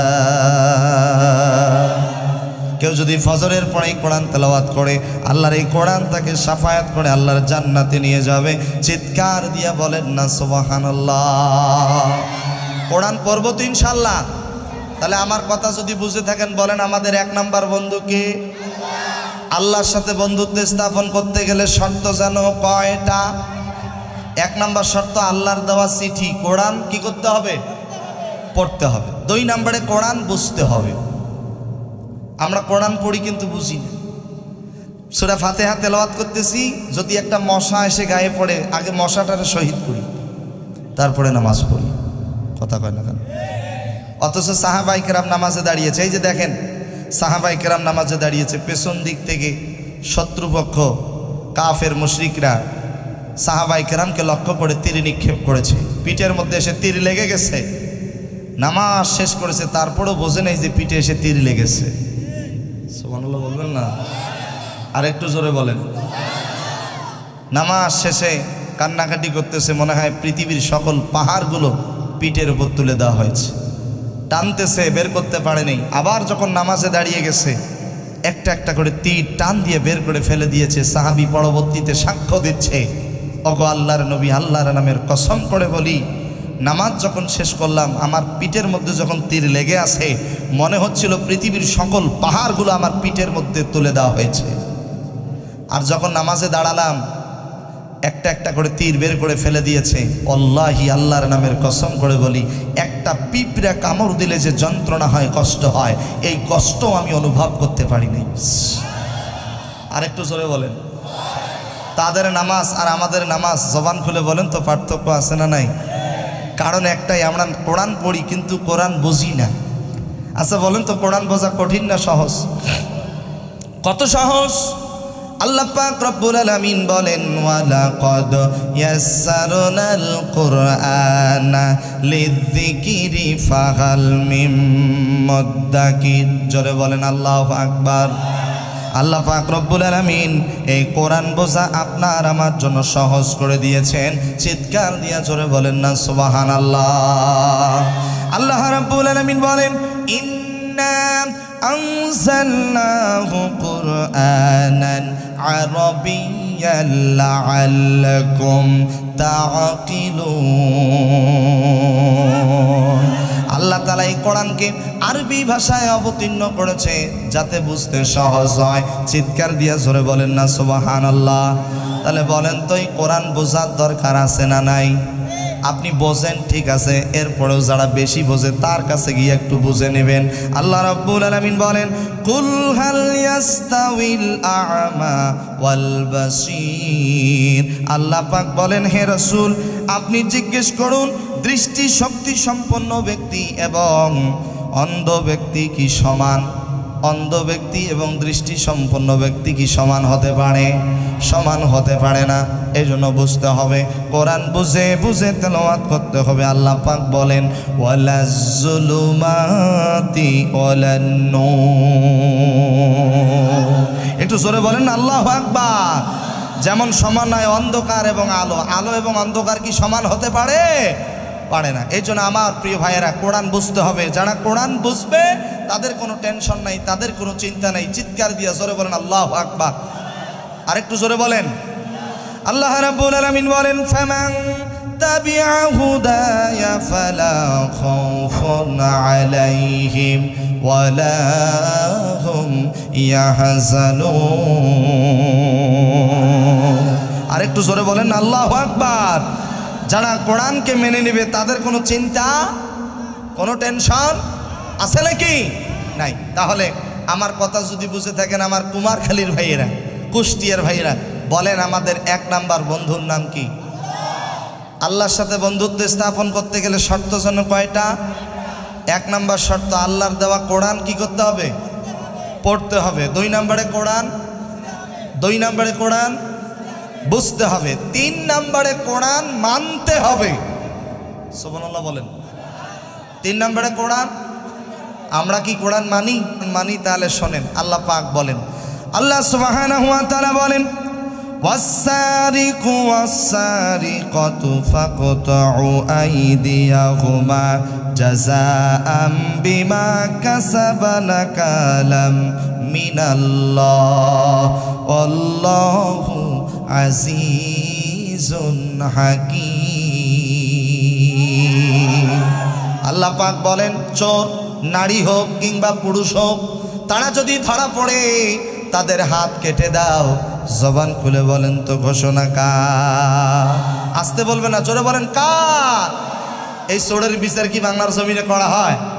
যদি একটা চোরের হাত কেটে দেওয়া হতো, এতগুলো চোর হাজার হাজার কোটি টাকা বাংলাদেশের সম্পদ বিদেশের জমিনে পাচার করতে পারত। কথা বলেন না কেন? চোরের তো আমরা হাত কাটিনি, আমরা শুধু ধরি সাইকেল চোর, গরু চোর, ছাগল চোর। আর কলমের সিগনেচার দিয়ে হাজার হাজার কোটি টাকা চুরি করছে। এই বড় চোরগুলোরে একটাও ধরতে পারলাম না। কথা বলেন। আর যে কয়টা ধরা পড়ছে এদের আবার উপযুক্ত বিচার এখনো করা হচ্ছে না, ঠিক কিনা বলেন? চোর চুরি করছে, তার উপযুক্ত বিচার করা হোক, হাত কেটে দেওয়া হোক। জবান খুলে বলেন এই ঘোষণা কার? আরো জোরে বলেন। এই আইন কি বাংলাদেশে আছে? একটু হা না তো বলবেন। আছে? আছে না? বাড়িতে লেগেছে আগুন, বাড়িওয়ালা চিল্লাচ্ছে আমার বাড়ি পুড়ে ছাই হয়ে গেল, আসো আমারে বাঁচাও, সহযোগিতা করো। তো পাশে ছিল এক পেট্রোল দোকানদার, ও কি করছে 2 ড্রাম পেট্রোল নিয়ে গিয়া আগুনের মধ্যে ফালাই দিছে। আগুন মনে কমছে। পেট্রোলের আগুন পেলে আগুন কমবে না বাড়বে? বেড়ে গেছে। আবারও চিল্লাচ্ছে বাঁচাও আমার বাড়ি পুড়ে ছাই হয়ে গেল। পাশে ছিল পাটখড়ির দোকানদার। পাটখড়ি বোঝেন তো? আমাদের রংপুরে বলে সেন্ডিয়া। এই তো পাটখড়ি দিছে ফালায়া, আগুন দাউ দাউ করে জ্বলতেছে। আমার প্রিয় ভাইরা, ওই আগুন যদি নিভাতে চান 2টা জিনিসের প্রয়োজন, একটা হলো পানি আর একটা হলো ধুলো মাটি। কথা বলেন।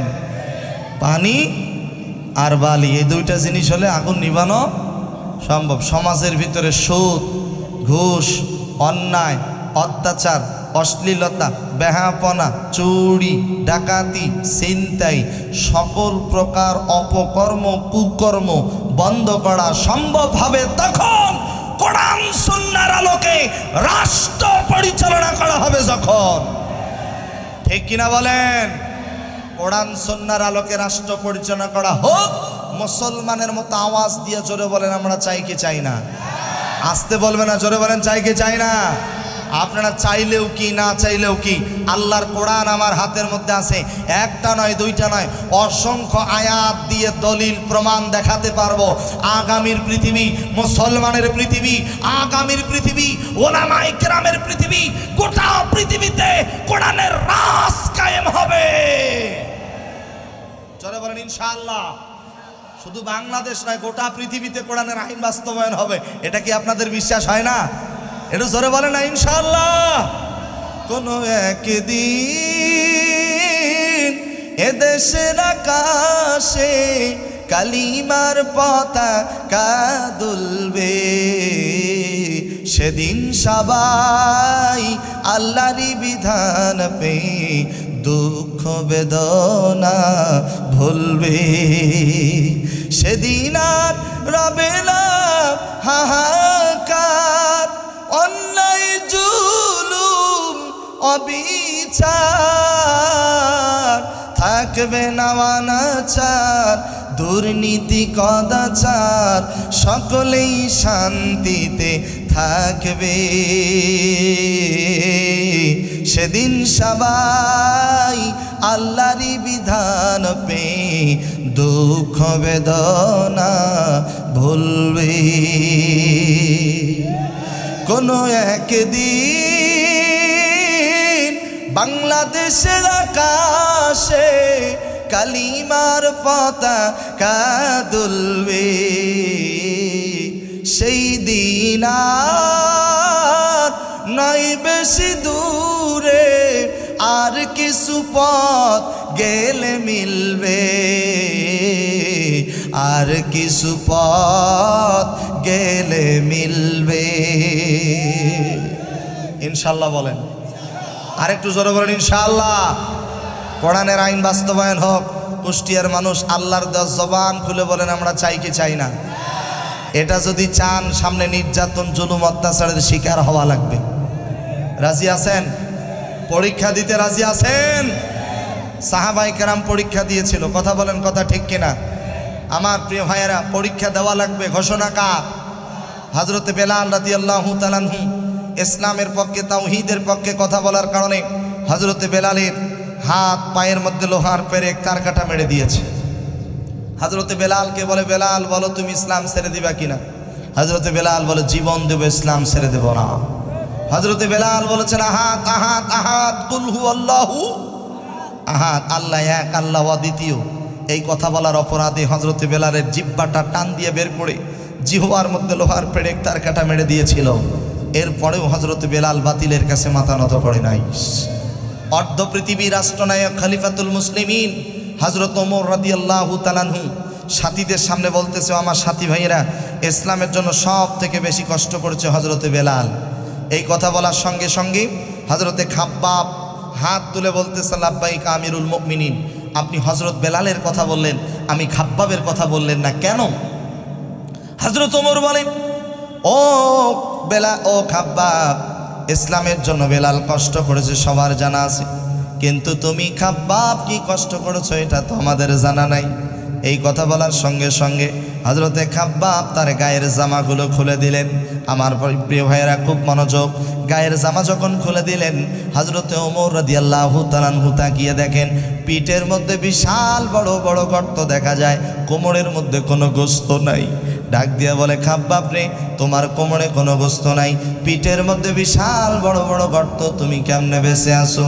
হযরতে খাব্বাব চোখের পানি ছেড়ে দিয়া কেঁদে কেঁদে বলেন, আমিরুল মুমিনিন, আমি শুধুমাত্র কেবলমাত্র আল্লাহ তাআলার রহমতে এই পৃথিবীতে বেঁচে আছি। ও খাব্বাব, তোমার এই অবস্থা হলো কেমনে? এই প্রশ্ন যখন করেছে তাকায় দেখেন হযরতে খাব্বাবের দু চোখের পানি দিয়ে দর দর করে পানিগুলো, চোখের পানিগুলো জমিনে পড়ে যায়। হযরতে খাব্বাব চোখের পানি ছেড়ে দিয়ে কেঁদে কেঁদে বলেন, আমিরুল মুমিনিন, ইসলামের পক্ষে, তাওহীদের পক্ষে কথা বলার কারণে কাফের মুশরিকরা আমি খাব্বাবকে মরুভূমির বালির উপরে ধরে নিয়ে গিয়ে দুইটি হাত পেছন দিক দিয়া মোটা মোটা রশি দিয়ে বেঁধে দিয়েছে, দুইটি পা মোটা মোটা রশি দিয়ে বেঁধে দিয়েছে, উপর করে শয়া দিয়েছে, জ্বলন্ত আঙুলের অঙ্গারগুলো আমি খাব্বাবের পিঠের মধ্যে তুলে দিয়েছে। পিঠের গোস্তগুলো গলে গলে জমিনে পড়ে যায়। আমাকে ডেকে বলে, ও খাব্বাব, বলো তুমি ইসলাম ছেড়ে দিবা কিনা? আমি খাব্বাব বলেছিলাম, একটা নয়, দুইটা নয়, হাজারটা লক্ষ কোটি গুণ যদি তোমরা জ্বলন্ত আগুনের অঙ্গার যদি আমি খাব্বাবের পিঠের মধ্যে তুলে দাও, পিঠের গোস্তগুলো গলে গলে শেষ হয়ে যাবে, হাড়গুলো গলে যাবে। আমি খাব্বাব হাসতে হাসতে জীবন দিব, শহীদ হব, এরপরেও বাতিলের কাছে মাথা নত করব না। জোরে বলেন না আল্লাহু আকবার। সাহাবায়ে কেরাম শত নির্যাতন জুলুমের পরেও বাতিলের কাছে মাথা নত করে। আমরা পরীক্ষা দিতে রাজি আছি তো ইনশাআল্লাহ? আল্লাহ রাব্বুল আলামিন বলেন, আহসিবান নাসু আন ইউতরাকু আন ইয়াকুলু আমান্না ওয়া হুম লা ইফতানুন। মানুষেরা, তোমরা কি মনে করেছো আমরা ঈমান এনেছি এ কথা বললেই তোমাদেরকে ছেড়ে দেওয়া হবে না? অহুম লা ইফতানুন, অবশ্যই অবশ্যই তোমাদেরকে পরীক্ষা করা হবে। আওয়াজ দিয়া বলেন, ঘোষণা কার? আরো জোরে বলেন, কার? শুধু আমাদেরকে পরীক্ষা করবে তা কিন্তু নয়, আমাদের পূর্বে যারা এই জমিনে এসেছিল তারাও কিন্তু ঈমানের পরীক্ষা দিয়েছেন। আওয়াজ দিয়ে কথা বলেন, কথা ঠিক কিনা? আল্লাহ রাব্বুল আলামিন বলেন, ওয়ালাকাদ ফাতান্নাল্লাযীনা মিন ক্বাবলিহিম ফালায়া'লামান্নাল্লাহুল্লাযীনা সাদাকু ওয়ালায়া'লামান্নাল কাযিবিন। তোমাদের পূর্ববর্তীগণ যারা এসেছিল তারাও পরীক্ষা দিয়েছে ঈমানের দাবিতে, কারা সত্যবাদী আর কারা মিথ্যাবাদী। কেউ না জানলে একজন জানে। ও কুষ্টিয়ার ভাইরা, জবান খুলে বলেন, সেই রবের নাম কি? আরো জোরে বলেন, কি নাম? আল্লাহ পাক। আল্লাহ পাক অন্য আরেকটি আয়াতে কারিমার ভিতরে বলেন, তোমাদেরকে পরীক্ষা করা হবে। আল্লাহ তাআলা বলেন, ওয়ালানাবলুওয়ান্নাকুম বিশাইইম মিনাল খাউফি ওয়াল জু'i ওয়া নাকসিম মিনাল আমওয়ালি ওয়াল আনফুসি ওয়াস সামারাত ওয়া বাশশিরিস সাবিরিন আল্লাযীনা ইযা আসাবাতুহুম মুসিবাতুন ক্বালু ইন্না লিল্লাহি ওয়া ইন্না ইলাইহি রাজিউন। আপনাদের মনে হয় মন খারাপ হচ্ছে? তাহলে একটু জোরে বলেন তো, আর একটু জোরে বলেন। কি যুবকরা আছেন তো ইনশাল্লাহ? কারণ যুবকদের দিকেই তাকিয়ে আছে আগামীর বাংলাদেশ, ঠিক কিনা বলেন? আজকের মাহফিলে অধিকাংশ যুবকদেরকে দেখতে পাচ্ছি। আল্লাহ পাক প্রত্যেকটা যুবককে খালিদ বিন ওলীদের কাতারে কবুল করুন। আসতে বলবেন না, জোরে বলেন।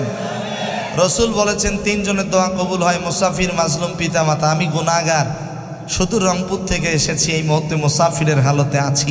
আল্লাহর কাছে দোয়া করি আল্লাহ তাআলা আজকের এই মাহফিলটাকে কবুল করুন। আল্লাহ তাআলা আজকের এই মাহফিল থেকে আমাদের সবাইকে গুনাহমুক্ত জীবন নিয়ে বাড়িতে যাওয়ার তৌফিক দান করুন।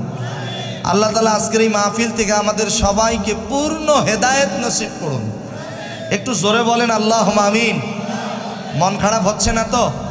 আলোচনা চলবে তো ইনশাল্লাহ? আসতে বলবে না, জোরে বলেন চলবে। কতক্ষণ চলবে? বতি বলি সারা রাত। সারা রাত? আমার পরে তো একজন মেহমান আছেই, কি বলেন? আলহামদুলিল্লাহ আজকে আমি একটু সুযোগ পাইছি, মানে এই সুযোগ পাই না। এ বছরে আমি 4টা মাহফিল একটু সুযোগ পাইছি। একটা আমার হোম ডিস্ট্রিক্ট লালমনিরহাট মিজানুর রহমান আজহারি ভাই, আরেকটা মুফতি আমির হামজা, আরেকজন আব্দুল্লাহ আলামিন, আরেকজন হচ্ছে আল্লামা তারেক মনোয়ার। এই 4টা প্রোগ্রামে শুধু দ্বিতীয় বক্তা হওয়ার সুযোগ পেয়েছিলাম। আজকে সহ 5 নাম্বার হয়েছে আলহামদুলিল্লাহ। আজকে একটু অল্প সময় পাইছি, এটা আমার জন্য এহসান, অনেক সুন্দর। বলেন আলহামদুলিল্লাহ। আমি বলি অনেক জায়গায় যে আমার দ্বিতীয়ই করেন, কিন্তু করে না। আপনারা করছেন, এই জন্য আপনাদেরকে মোবারকবাদ জানাই। বলেন আলহামদুলিল্লাহ। আমার পরের যে আলোচক আছে তার কাছে যদি দাবি করেন যে হুজুর সারা রাত, উনি যদি শোনায় তাহলে আপনারা শুনবেন, আমার কোনো আপত্তি নেই। তবে আলহামদুলিল্লাহ আপনারা যারা এখানে বসে আছেন, ইন্নামাল আমালু বিন্নিয়াত, যদি নিয়ত করতে পারেন যে ফজরের নামাজ জামাতের সাথে পড়ব, ইনশাল্লাহ বলবেন না? অনেকেই আছে রাত 2টা পর্যন্ত তাফসীর শোনে, আর মুয়াজ্জিন সাহেব যখন আজান দেয় আসসালাতু খায়রুম মিনান নাওম,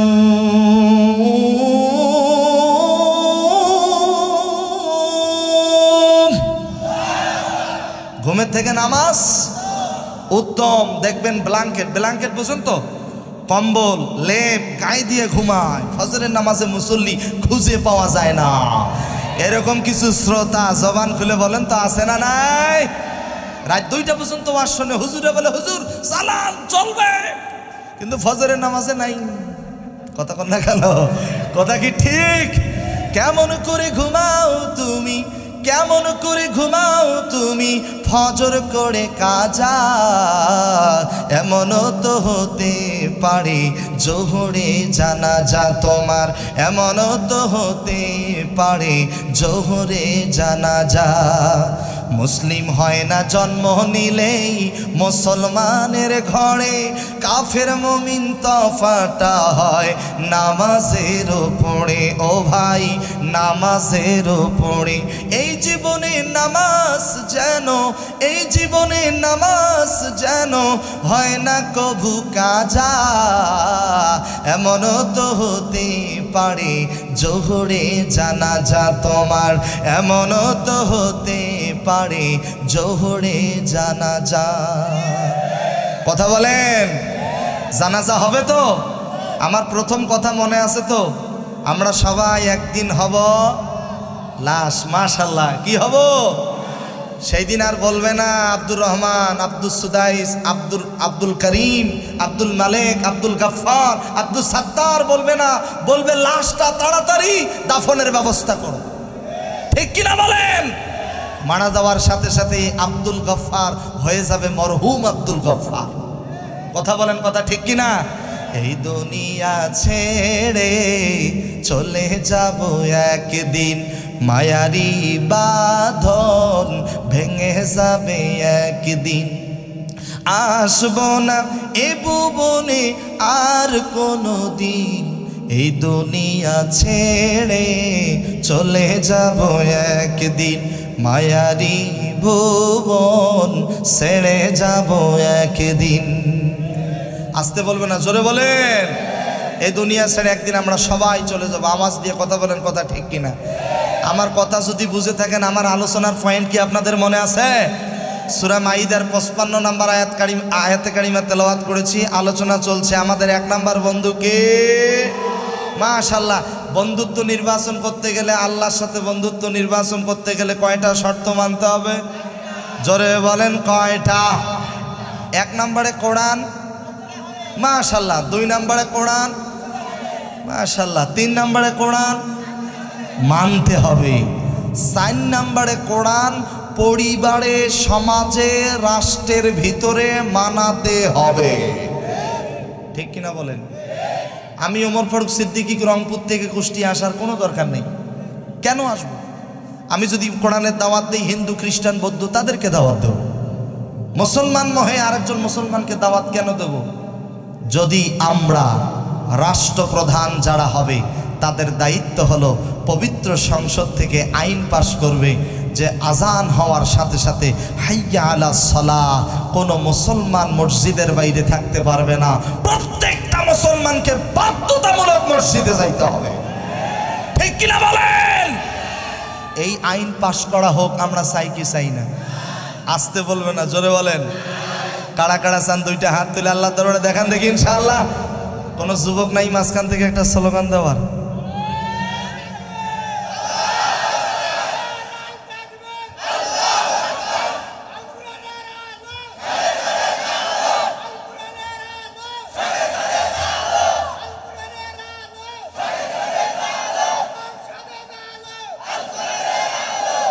তোমার নেতা, মাশাআল্লাহ, তোমার নেতা আমার নেতা, সব নেতার পথ ছাড়ো, বিশ্বনবীর কোন নেতার পিছনে আর ছুটতে চাই না, একজন নেতার পিছনে ছুটতে চাই। লাকাদ কানা লাকুম ফি রাসূলিল্লাহি উসওয়াতুন হাসানা, জনাবে মুহাম্মদুর রাসূলুল্লাহ সাল্লাল্লাহু আলাইহি সাল্লাম। একটু চিৎকার দিয়ে জোরে বলবেন আল্লাহু আকবার। ওই নবী হচ্ছে আমাদের আদর্শ, ওই নবী হচ্ছে আমাদের মডেল। কিন্তু অত্যন্ত দুঃখজনক হলো সত্য কথা, এখনকার বাংলাদেশের যুবকেরা সাকিব আল হাসানের জন্য কান্নাকাটি করে। কখন আসবে ক্রিকেট খেলবে? সাকিব আল হাসানের জন্য কান্দা কি হবে ভাই? যদি কান্না করতেই হয় আমার নবীর জন্য কান্না করতে হবে। ঠিক কিনা বলেন? রসুলের আদর্শ গ্রহণ করার দরকার। জবান খুলে বলেন, আছে না নাই? আছে। যে নবী স্ত্রীর সাথে উত্তম আচরণ করেছে, যে নবী খাদেমের সাথে উত্তম আচরণ করেছে, যে নবী সহকর্মীদের সাথে উত্তম আচরণ করেছে। নবীজি সাল্লাল্লাহু আলাইহি সাল্লাম, আমার দিকে তাকান, সাহাবায়ে কেরামদেরকে নিয়ে একসাথে খেজুর খায়। কি খায়? খেজুর খায়। নবীজির পাশেই বসেছে নবীজির জামাতা হযরত আলী রাদিয়াল্লাহু তাআলা আনহু। নবীজি খেজুর খায়, খেজুরের আটিগুলো বিচিগুলো নিজের সামনে না রেখে হযরত আলীর সামনে রাখে। কিছুক্ষণ পরে খেজুর খাওয়া শেষ, নবীজি এবার ডাক দিয়া বলে, আমার সাহাবীরা দেখো দেখো, আল্লাহ আমার একটা জামাই দিয়েছে, খালি খাদক জামাই, খালি খায় আর খায়। সবার সামনে অল্প বিচি, আর আমার জামাই আলীর সামনে ডাবল বিচি। হযরত আলী ডাক দিয়া বলে, নবী গো, আপনি তো আমার থেকেও বড় খাদক। নবীজি বলে, কেমনে? হযরত আলী ডাক দিয়া বলে, নবী গো, একসঙ্গে খেজুর খাওয়া শুরু করে দিয়েছি, সবাই খেজুর খেয়েছি, আটিগুলো বিচিগুলো সামনে রেখেছি, আপনিও তো আমাদের সঙ্গে সঙ্গে খেজুর খেলেন, আপনার সামনে কোনো আটি নাই, বিচি নাই, আপনি বিচি সহ খাইছেন। সুবহানাল্লাহ বলেন। কি সুন্দর রসিকতা! নবীজি সাহাবীদের সাথে উত্তম আচরণ করেছেন, নবীজি স্ত্রীদের সাথে উত্তম আচরণ করেছেন। নবীজির স্ত্রী ছিল 11 জন, দাসী ছিল 2 জন। নবীজির স্ত্রীর মাঝে ঝগড়া লাগছে, এ বলে নবীজিকে আমি বেশি ভালোবাসি, ও বলে আমি নবীজিকে বেশি ভালোবাসি। ঠিক ওই মুহূর্তে নবীজি বাড়িতে চলে আসছে, নবীজিকে ডাক দিয়া বলে, ওগো নবীজি, আপনি আপনার কোন স্ত্রীকে বেশি ভালোবাসেন? এই মুহূর্তে ফায়সালা দেন, উত্তর দেন। নবীজি হিকমত অবলম্বন করলেন, উদউ ইলা সাবিলি রাব্বিকা বিল হিকমা। নবীজি হিকমত অবলম্বন করে ডেকে বললেন, ও আমার স্ত্রীগণ শোনো, আমি আমার কোন স্ত্রীকে বেশি ভালোবাসি এই ফয়সালা আমি এখন দেব না, আগামীকাল সকালবেলা দেব। এই কথা বলে নবীজি চলে গেলেন। রাত গভীর হয়ে গেছে, গভীর রাত্রে আল্লাহর নবী একটা খেজুরের পোটলা, খেজুরের ব্যাগ হাতের মধ্যে নিয়েছে, প্রত্যেকটা স্ত্রীর ঘরে গেছে, 2টা করে খেজুর দিয়েছে, বলেছে তোমাকে 2টা খেজুর দিলাম, ওয়াদা দাও এই 2টা খেজুরের কথা অন্য কাউকে বলবা না। সবার কাছে ওয়াদা নিয়েছে, সবার ঘরে গিয়ে 2টা করে খেজুর দিয়েছে। পরদিন সকাল হয়ে গেছে, নবীজির স্ত্রীগণ নবীজির সামনে উপস্থিত, নবীজির দিকে চাতক পাখির ন্যায় তাকিয়ে আছে। আল্লাহ নবী রাহমাতাল লিল আলামিন ডাক দিয়া বলেন, ও আমার স্ত্রীগণ শোনো শোনো, গতকাল রাত্রে আমি যার ঘরে গিয়া 2টা খেজুর দিয়েছি, আমি তারে সব থেকে বেশি ভালোবাসি। সবাই মাথা নিচু করে মুস্কি মুস্কি হাসে, কারো কথা কাউকে বলে না, কারণ সবাই তো ওয়াদা দিছে, কারো কথা কাউকে বলবে। নবীজি সবাইকে কয়টা করে খেজুর দিছে? একটু জোরে বলেন না সুবহানাল্লাহ। ওই নবী হচ্ছে আমাদের 2 নাম্বার বন্ধু, সুবহানাল্লাহ। ওয়া রাসূলুহু, বিশ্ব নবী জনাবে মুহাম্মদুর রাসূলুল্লাহ সাল্লাল্লাহু আলাইহি ওয়াসাল্লাম, যে নবী খাদেমের সাথে উত্তম আচরণ করেছেন। নবীজির খাদেম ছিল 8 বছরের বালক, নাম হলো হযরত আনাস। কি নাম? হযরত আনাস রাদিয়াল্লাহু তাআলা আনহু বয়স মাত্র 8 বছর। হযরত আনাসের মা আনাসকে নিয়ে আসছে নবীজির কাছে, এসে বলতেছে, ওগো নবীজি, আমার সন্তান আনাসকে আজকের থেকে আপনার খাদেম হিসেবে নিয়োগ দেন। নবীজি বলে, না, এত ছোট মানুষ কি করবে, দায়িত্ব পালন করতে পারবে না। আনাসের মা কেঁদে কেঁদে বলে, মা নবী গো, আমার সন্তান বড় কোনো কাজ করতে পারবে না, অন্ততপক্ষে একটু অজুর পানি এনে দিবে, মেসওয়াক এনে দিবে, জুব্বা এনে দিবে, পাঞ্জাবি এনে দিবে। এই কথাগুলো শুনে নবীজি বড় খুশি হয়ে গেলেন। নবীজি ডাক দিয়া বলেন, ও আনাসের মা, তুমি তোমার সন্তানকে রেখে যাও, আজকের থেকে তোমার আনাসকে আমি খাদেম হিসাবে নিয়োগ দিয়ে দিলাম। আল্লাহর নবী হযরত আনাসকে ডাক দিয়া বলে, আনাস, তুমি আমার শামদেশের জুব্বাটা নিয়ে আসো। নবীজি শামদেশের জুব্বা পরতে পছন্দ করতেন। জুব্বা আনতে গেছে, মদিনার চত্বরে ছোট ছোট বাচ্চাদের খেলার দৃশ্য দেখতে গিয়া জুব্বা আনতে ভুলে গেছে। নবীজি কিছুক্ষণ পরে ঘর থেকে বের হয়ে হযরত আনাসের দিকে তাকায় একটা মুস্কি হেসে দিয়েছে। আনাসের মনে পড়ে গেছে, আরে নবীজি আমাকে জুব্বা আনতে বলেছে। দৌড়ে গিয়ে জুব্বা এনে নবীজির হাতে দিয়েছে। হযরত আনাস বলেন, আমি পরবর্তীতে নবীজির 10 বছর খেদমত করার সুযোগ পেয়েছি। আল্লাহর কসম করে বলি, নবীজি ওই দিন আমাকে মুস্কি হেসে দিয়া যে শাসনটা করেছিল, ওই মুস্কি হাসির শাসন পরবর্তী 10 বছর আমাকে মনে রেখেছে। একটু জোরে বলেন না, আল্লাহু আকবার। আর এখনকার নেতারা যদি হইতো, তার কর্মীকে বলতো, যাও 2 প্যাকেট সিগারেট নিয়ে আসো, এখন তার জুব্বা পাঞ্জাবি আনতে বলবে না। কথা কন না কেন, কথা বলেন। জুব্বা আনতে বলবে না, পাঞ্জাবিও আনতে বলবে না, এখন শুধু বলবে 2 বোতল নিয়ে আসো। আর যদি একটু ভুল করে, ওই কর্মীর চামড়া থাকে না। ঠিক কিনা বলেন? অতএব আমাদের নেতা, লাকাদ কানা লাকুম ফি রাসূলিল্লাহি উসওয়াতুন হাসানা, জনাবে মুহাম্মদুর রাসূলুল্লাহ। চিৎকার দিয়া জোরে বলেন সাল্লাল্লাহু আলাইহি ওয়াসাল্লাম। ওই নবী হচ্ছে আমাদের আদর্শ, যে নবীকে আল্লাহ পাক গোটা পৃথিবীবাসীর জন্য রহমত স্বরূপ পাঠিয়েছেন। আল্লাহ রাব্বুল আলামিন বলেন, যারা পারেন আমার সঙ্গে পড়েন, ওয়ামা আরসালনাকা ইল্লা রাহমাতাল লিল আলামিন। নবীজি কেমন রহমতের নবী, আমার দিকে তাকান, কাম টু মাই পয়েন্ট, খুব মনোযোগ। নবীজি শুধু রহমতের নবী নয়, নবীজি বরকতেরও নবী। নবীজির মায়ের নাম ছিল আমেনা। কি নাম? আমেনা। যারা মক্কা মদিনায় গিয়েছেন দেখেছেন। গত বছর আমি আমার গর্ভধারিণী মাকে নিয়ে মক্কা মদিনায় গিয়েছিলাম। এবারও নিয়ত করেছি যাব বড় হজে ইনশাল্লাহ। দোয়া করেন, বলেন না ইনশাল্লাহ। কাবা ঘরের পাশেই হলো নবীজির বাড়ি। বর্তমান সৌদি সরকার নবীজির বাড়ি বানিয়ে দিয়েছেন। আর আবু জেহেলের বাড়িটা হয়ে গেছে বাথরুম, শত শত বাথরুম। হাজি সাহেবরা বিভিন্ন দেশ থেকে যায়, আচ্ছা মতো গিয়া উটের গোস্ত গিয়া দুম্মার গোস্ত দিয়া ভাত খায়, আর আবু জেহেলের বাড়িতে গিয়া ডেলিভারি দেয়। কথা বোঝেন নাই মনে হয়? আর নবীজির বাড়িটাকে বর্তমান সৌদি সরকার ইসলামিক লাইব্রেরি বানিয়ে দিয়েছে। নবীজির মা আমেনা বলেন, আমি প্রচণ্ড রোদের মধ্যে বের হলাম, লক্ষ্য করে দেখি আসমান থেকে কে যেন আমার মাথার উপরে ছায়া বর্ষণ করতেছে। কাঁটার মধ্যে পা রাখার সঙ্গে সঙ্গে কাঁটাগুলো ফুলের বিছানা হয়ে যাচ্ছে। সুবহানাল্লাহ বলবেন না? পাথরের মধ্যে পা রাখার সঙ্গে সঙ্গে পাথরগুলো পর্যন্ত মোমের মতো গলে যাচ্ছে। কূপের কাছে পানি নেওয়ার জন্য গেছে, পানিগুলো অনেক নিচে। আল্লাহর নবী রাহমাতাল লিল আলামিনের মা আমেনা বলেন, লক্ষ্য করে দেখি নিচের পানিগুলো অটোমেটিক আমি আমেনার হাতের কাছে চলে এসেছে। প্রত্যেকটা সন্তান জন্মের পরে তার নাভি কেটে দেওয়া হয়, কিন্তু নবীজি নাভি কাটা অবস্থায় জন্মগ্রহণ করেছেন। আমরা সবাই মায়ের পেটের মধ্যে লাথি মেরেছি। আমার প্রিয় ভাইয়েরা খুব মনোযোগ, যুবক ভাইয়েরা, যেহেতু আজকের মাহফিলে অসংখ্য যুবকদের উদ্দেশ্যে 2টা মিনিট কথা বলে যাই। যুবক ভাইয়েরা আমার দিকে তাকান। আমরা সবাই মা বাবা ছাড়া কিন্তু পৃথিবীতে আসতে পারিনি। আমি আপনাদের কাছ থেকে জানতে চাই, আমার প্রিয় ভাইয়েরা, কার কার বাবা মারা গিয়েছে একটু ডান হাতগুলো তুলে দেখাবেন। কার কার বাবা নেই? আমার বাবা নেই, হাত উঠাইছি। ও দয়াবান আল্লাহ, আমাদের বাবা যাদের কবরে চলে গেছে, আজকের এই মাহফিলের উসিলায় আমাদের বাবার কবরের আযাব মাফ করে দাও। আমাদের বাবার কবরগুলোকে জান্নাতের বাগান বানিয়ে দাও। আওয়াজ দিয়ে জোরে বলেন আল্লাহুম্মা আমিন। হাত নামান। কার কার মা নাই একটু হাত উঠাবেন। কার কার মা মারা গিয়েছে রব্বুল আলামিন।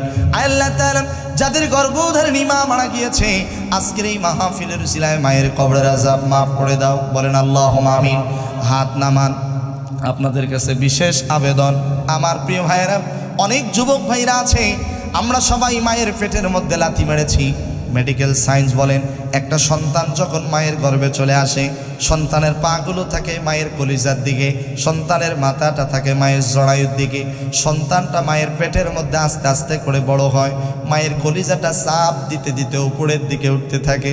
সন্তানটি যখন মায়ের পেটের মধ্যে পাটা একটু নড়ায়, সরাসরি দক্ষিণী মায়ের কলিজায় লেগে যায়। এক একটা সন্তান মায়ের পেটে লাথি যেদিন নাও মেরেছে ৫,০০০-এর অধিক লাথি মেরেছে। আমি ওমর ফারুক সিদ্দিকীও মাইনে ছিলাম না। ডানে বামে প্রধান মেহমান, সভাপতি, আমন্ত্রিত ওলামায়ে কেরাম, শ্রোতাবৃন্দ যারা আছেন, আমরা সবাই মায়ের পেটের মধ্যে ৫,০০০-এর অধিক লাথি মেরে এই পৃথিবীতে এসেছি। তবে ৩টা লাথি এমনভাবে দিয়েছি জীবনেও কোনো দিন কোনো মা ভুলতে পারে না। সন্তান যখন পৃথিবীতে আসার সময় হয়ে যায়, ওই সন্তান মায়ের পেটের মধ্যে 2 পায়ের 10টা আঙ্গুল দিয়ে এত জোরে লাথি মারে, মা দক্ষিণী চিল্লায় বলে আত্মহত্যা করব, বিষ খাবো, ব্যথা সহ্য করতে পারি না। এত জোরে জোরে লাথি মেরেছি। দ্বিতীয়বার যখন লাথি মেরেছি, মায়ের জরায়ুর নিচ দিয়া হাফ বালতির মতো রক্ত জমিনে পড়ে গিয়েছে। কোনো কোনো মা রক্ত শূন্যতার কারণে ইন্তেকাল করেছেন। নবীজি বলেন, কোনো সন্তান যদি, কোনো মা যদি সন্তান প্রসব করতে গিয়ে মারা যায়, ওই মায়ের মৃত্যু আল্লাহর দরবারে শহীদের কাতারে কবুল হয়ে যায়। তৃতীয়বার যখন মায়ের কলিজা আঘাত দিয়েছিল যুবক, মায়ের কলিজাটা ছিদ্র হয়ে গিয়েছে। মেডিকেল সায়েন্স গবেষণা করে তথ্য বের করেছে, সন্তান হলো সিলেটে, সন্তান হলো ঢাকায়, সন্তান হলো চট্টগ্রামে, মা হলো কুষ্টিয়া কুমারখালীতে। সন্তান যদি বিপদে পড়ে, পশু পাখি জানার আগে জানে আগে কে? টেলিফোন করার আগে জানে আগে কে? কেমনে টের পায়? সন্তান যখন বিপদে পড়ে, মায়ের কলিজার ঘাটা যন্ত্রণা করে, ছটফট করে। পৃথিবীর সবাইকে ফাঁকি দেওয়া যায়, কিন্তু জনম দুঃখিনী মাকে কখনো কোনোদিন ফাঁকি দেওয়া যায় না। আমার প্রিয় ভাইয়েরা, আমি আপনাদের এলাকায় নতুন যুবক ভাইদের উদ্দেশ্যে 30 সেকেন্ডের আকুল আবেদন, 2 হাত জোর করে অনুরোধ করে বিশেষ একটা আবেদন রাখবো। যাদের মা বেঁচে আছে মারে কষ্ট দিয়েন না, যাদের বাবা বেঁচে আছে বাবারে কষ্ট দিয়েন না। নবীজি বলেন, তোমার মা তোমার বাবা তোমার জন্য জান্নাত, তোমার বাবা তোমার মা তোমার জন্য জাহান্নাম। বাপ মার খেদমত করবেন, জান্নাতে চলে যাবেন। আব্বা আম্মাকে দুঃখ কষ্ট দিবেন, জাহান্নাম ছাড়া কোনো উপায় থাকবে না। মা নাই গৃহে যার, সংসার অরণ্যতার, দেখিলে মায়ের মুখ ভুলে যায় সব দুঃখ। যাদের মা নেই বাবা নেই, দোয়া করি আল্লাহ তাআলা তাদেরকে জান্নাতবাসী করুন। যাদের আব্বা আম্মা এখনো বেঁচে আছে, দোয়া করি বাস্তব জীবনে আল্লাহ পাক খেদমত করার তৌফিক দান করুন। জোরে বলুন আমিন। ভালো থেকো বন্ধু, যদি বেঁচে থাকি দেখা হবে আবার, দেখা হবে আবার। চারিদিকে মৃত্যুর হাহাকার শুনি, ক্রন্দন হৃদয় সবার। মনটারে ধুয়ে মুছে সাফ করে নাও, মনটারে ধুয়ে মুছে সাফ করে নাও, বেলা বুঝি হয়েছে যাওয়া, দেখা হবে আবার, দেখা হবে আবার। বলেন, দেখা হবে আবার, দেখা হবে আবার। দুনিয়াতে দেখা না হলেও আল্লাহ তাআলা যেন আজকের মাহফিলের আয়োজকবৃন্দ, আজকের মাহফিলের কমিটি, আজকের মাহফিলের সভাপতি, আজকের মাহফিলের প্রধান মুফাসসির মাওলানা ইলিয়াস উদ্দিন, আজকের মাহফিলের শ্রোতাবৃন্দ, আল্লাহ পাক যেন সকলকেই দুনিয়াতে দেখা না হলে যেন আল্লাহ পাক জান্নাতের ময়দানে দেখা করার তৌফিক দান করেন। এই আশাবাদ ব্যর্থ রেখে অত্র এলাকার প্রিয় ভাই, অত্র এলাকার কৃতি সন্তান প্রিয় ভাই আল আমিন ভাইকে মোবারকবাদ জানাই, আপনাদেরকে মোবারকবাদ জানাই এত সুন্দর একটি জান্নাতের বাগান আয়োজন করবার জন্য। সকলের সুস্বাস্থ্য দীর্ঘায়ু কামনা করে আমার অসমাপ্ত আলোচনা এখানেই সমাপ্ত করছি। ওয়া আখিরি দাওয়ানা আনিল হামদুলিল্লাহি রাব্বিল আলামিন। বিদায় সালাম, মেহেরবানি করে সকলেই সালামের জবাব দিবেন। আসসালামু আলাইকুম ওয়া রাহমাতুল্লাহি ওয়া বারাকাতুহু।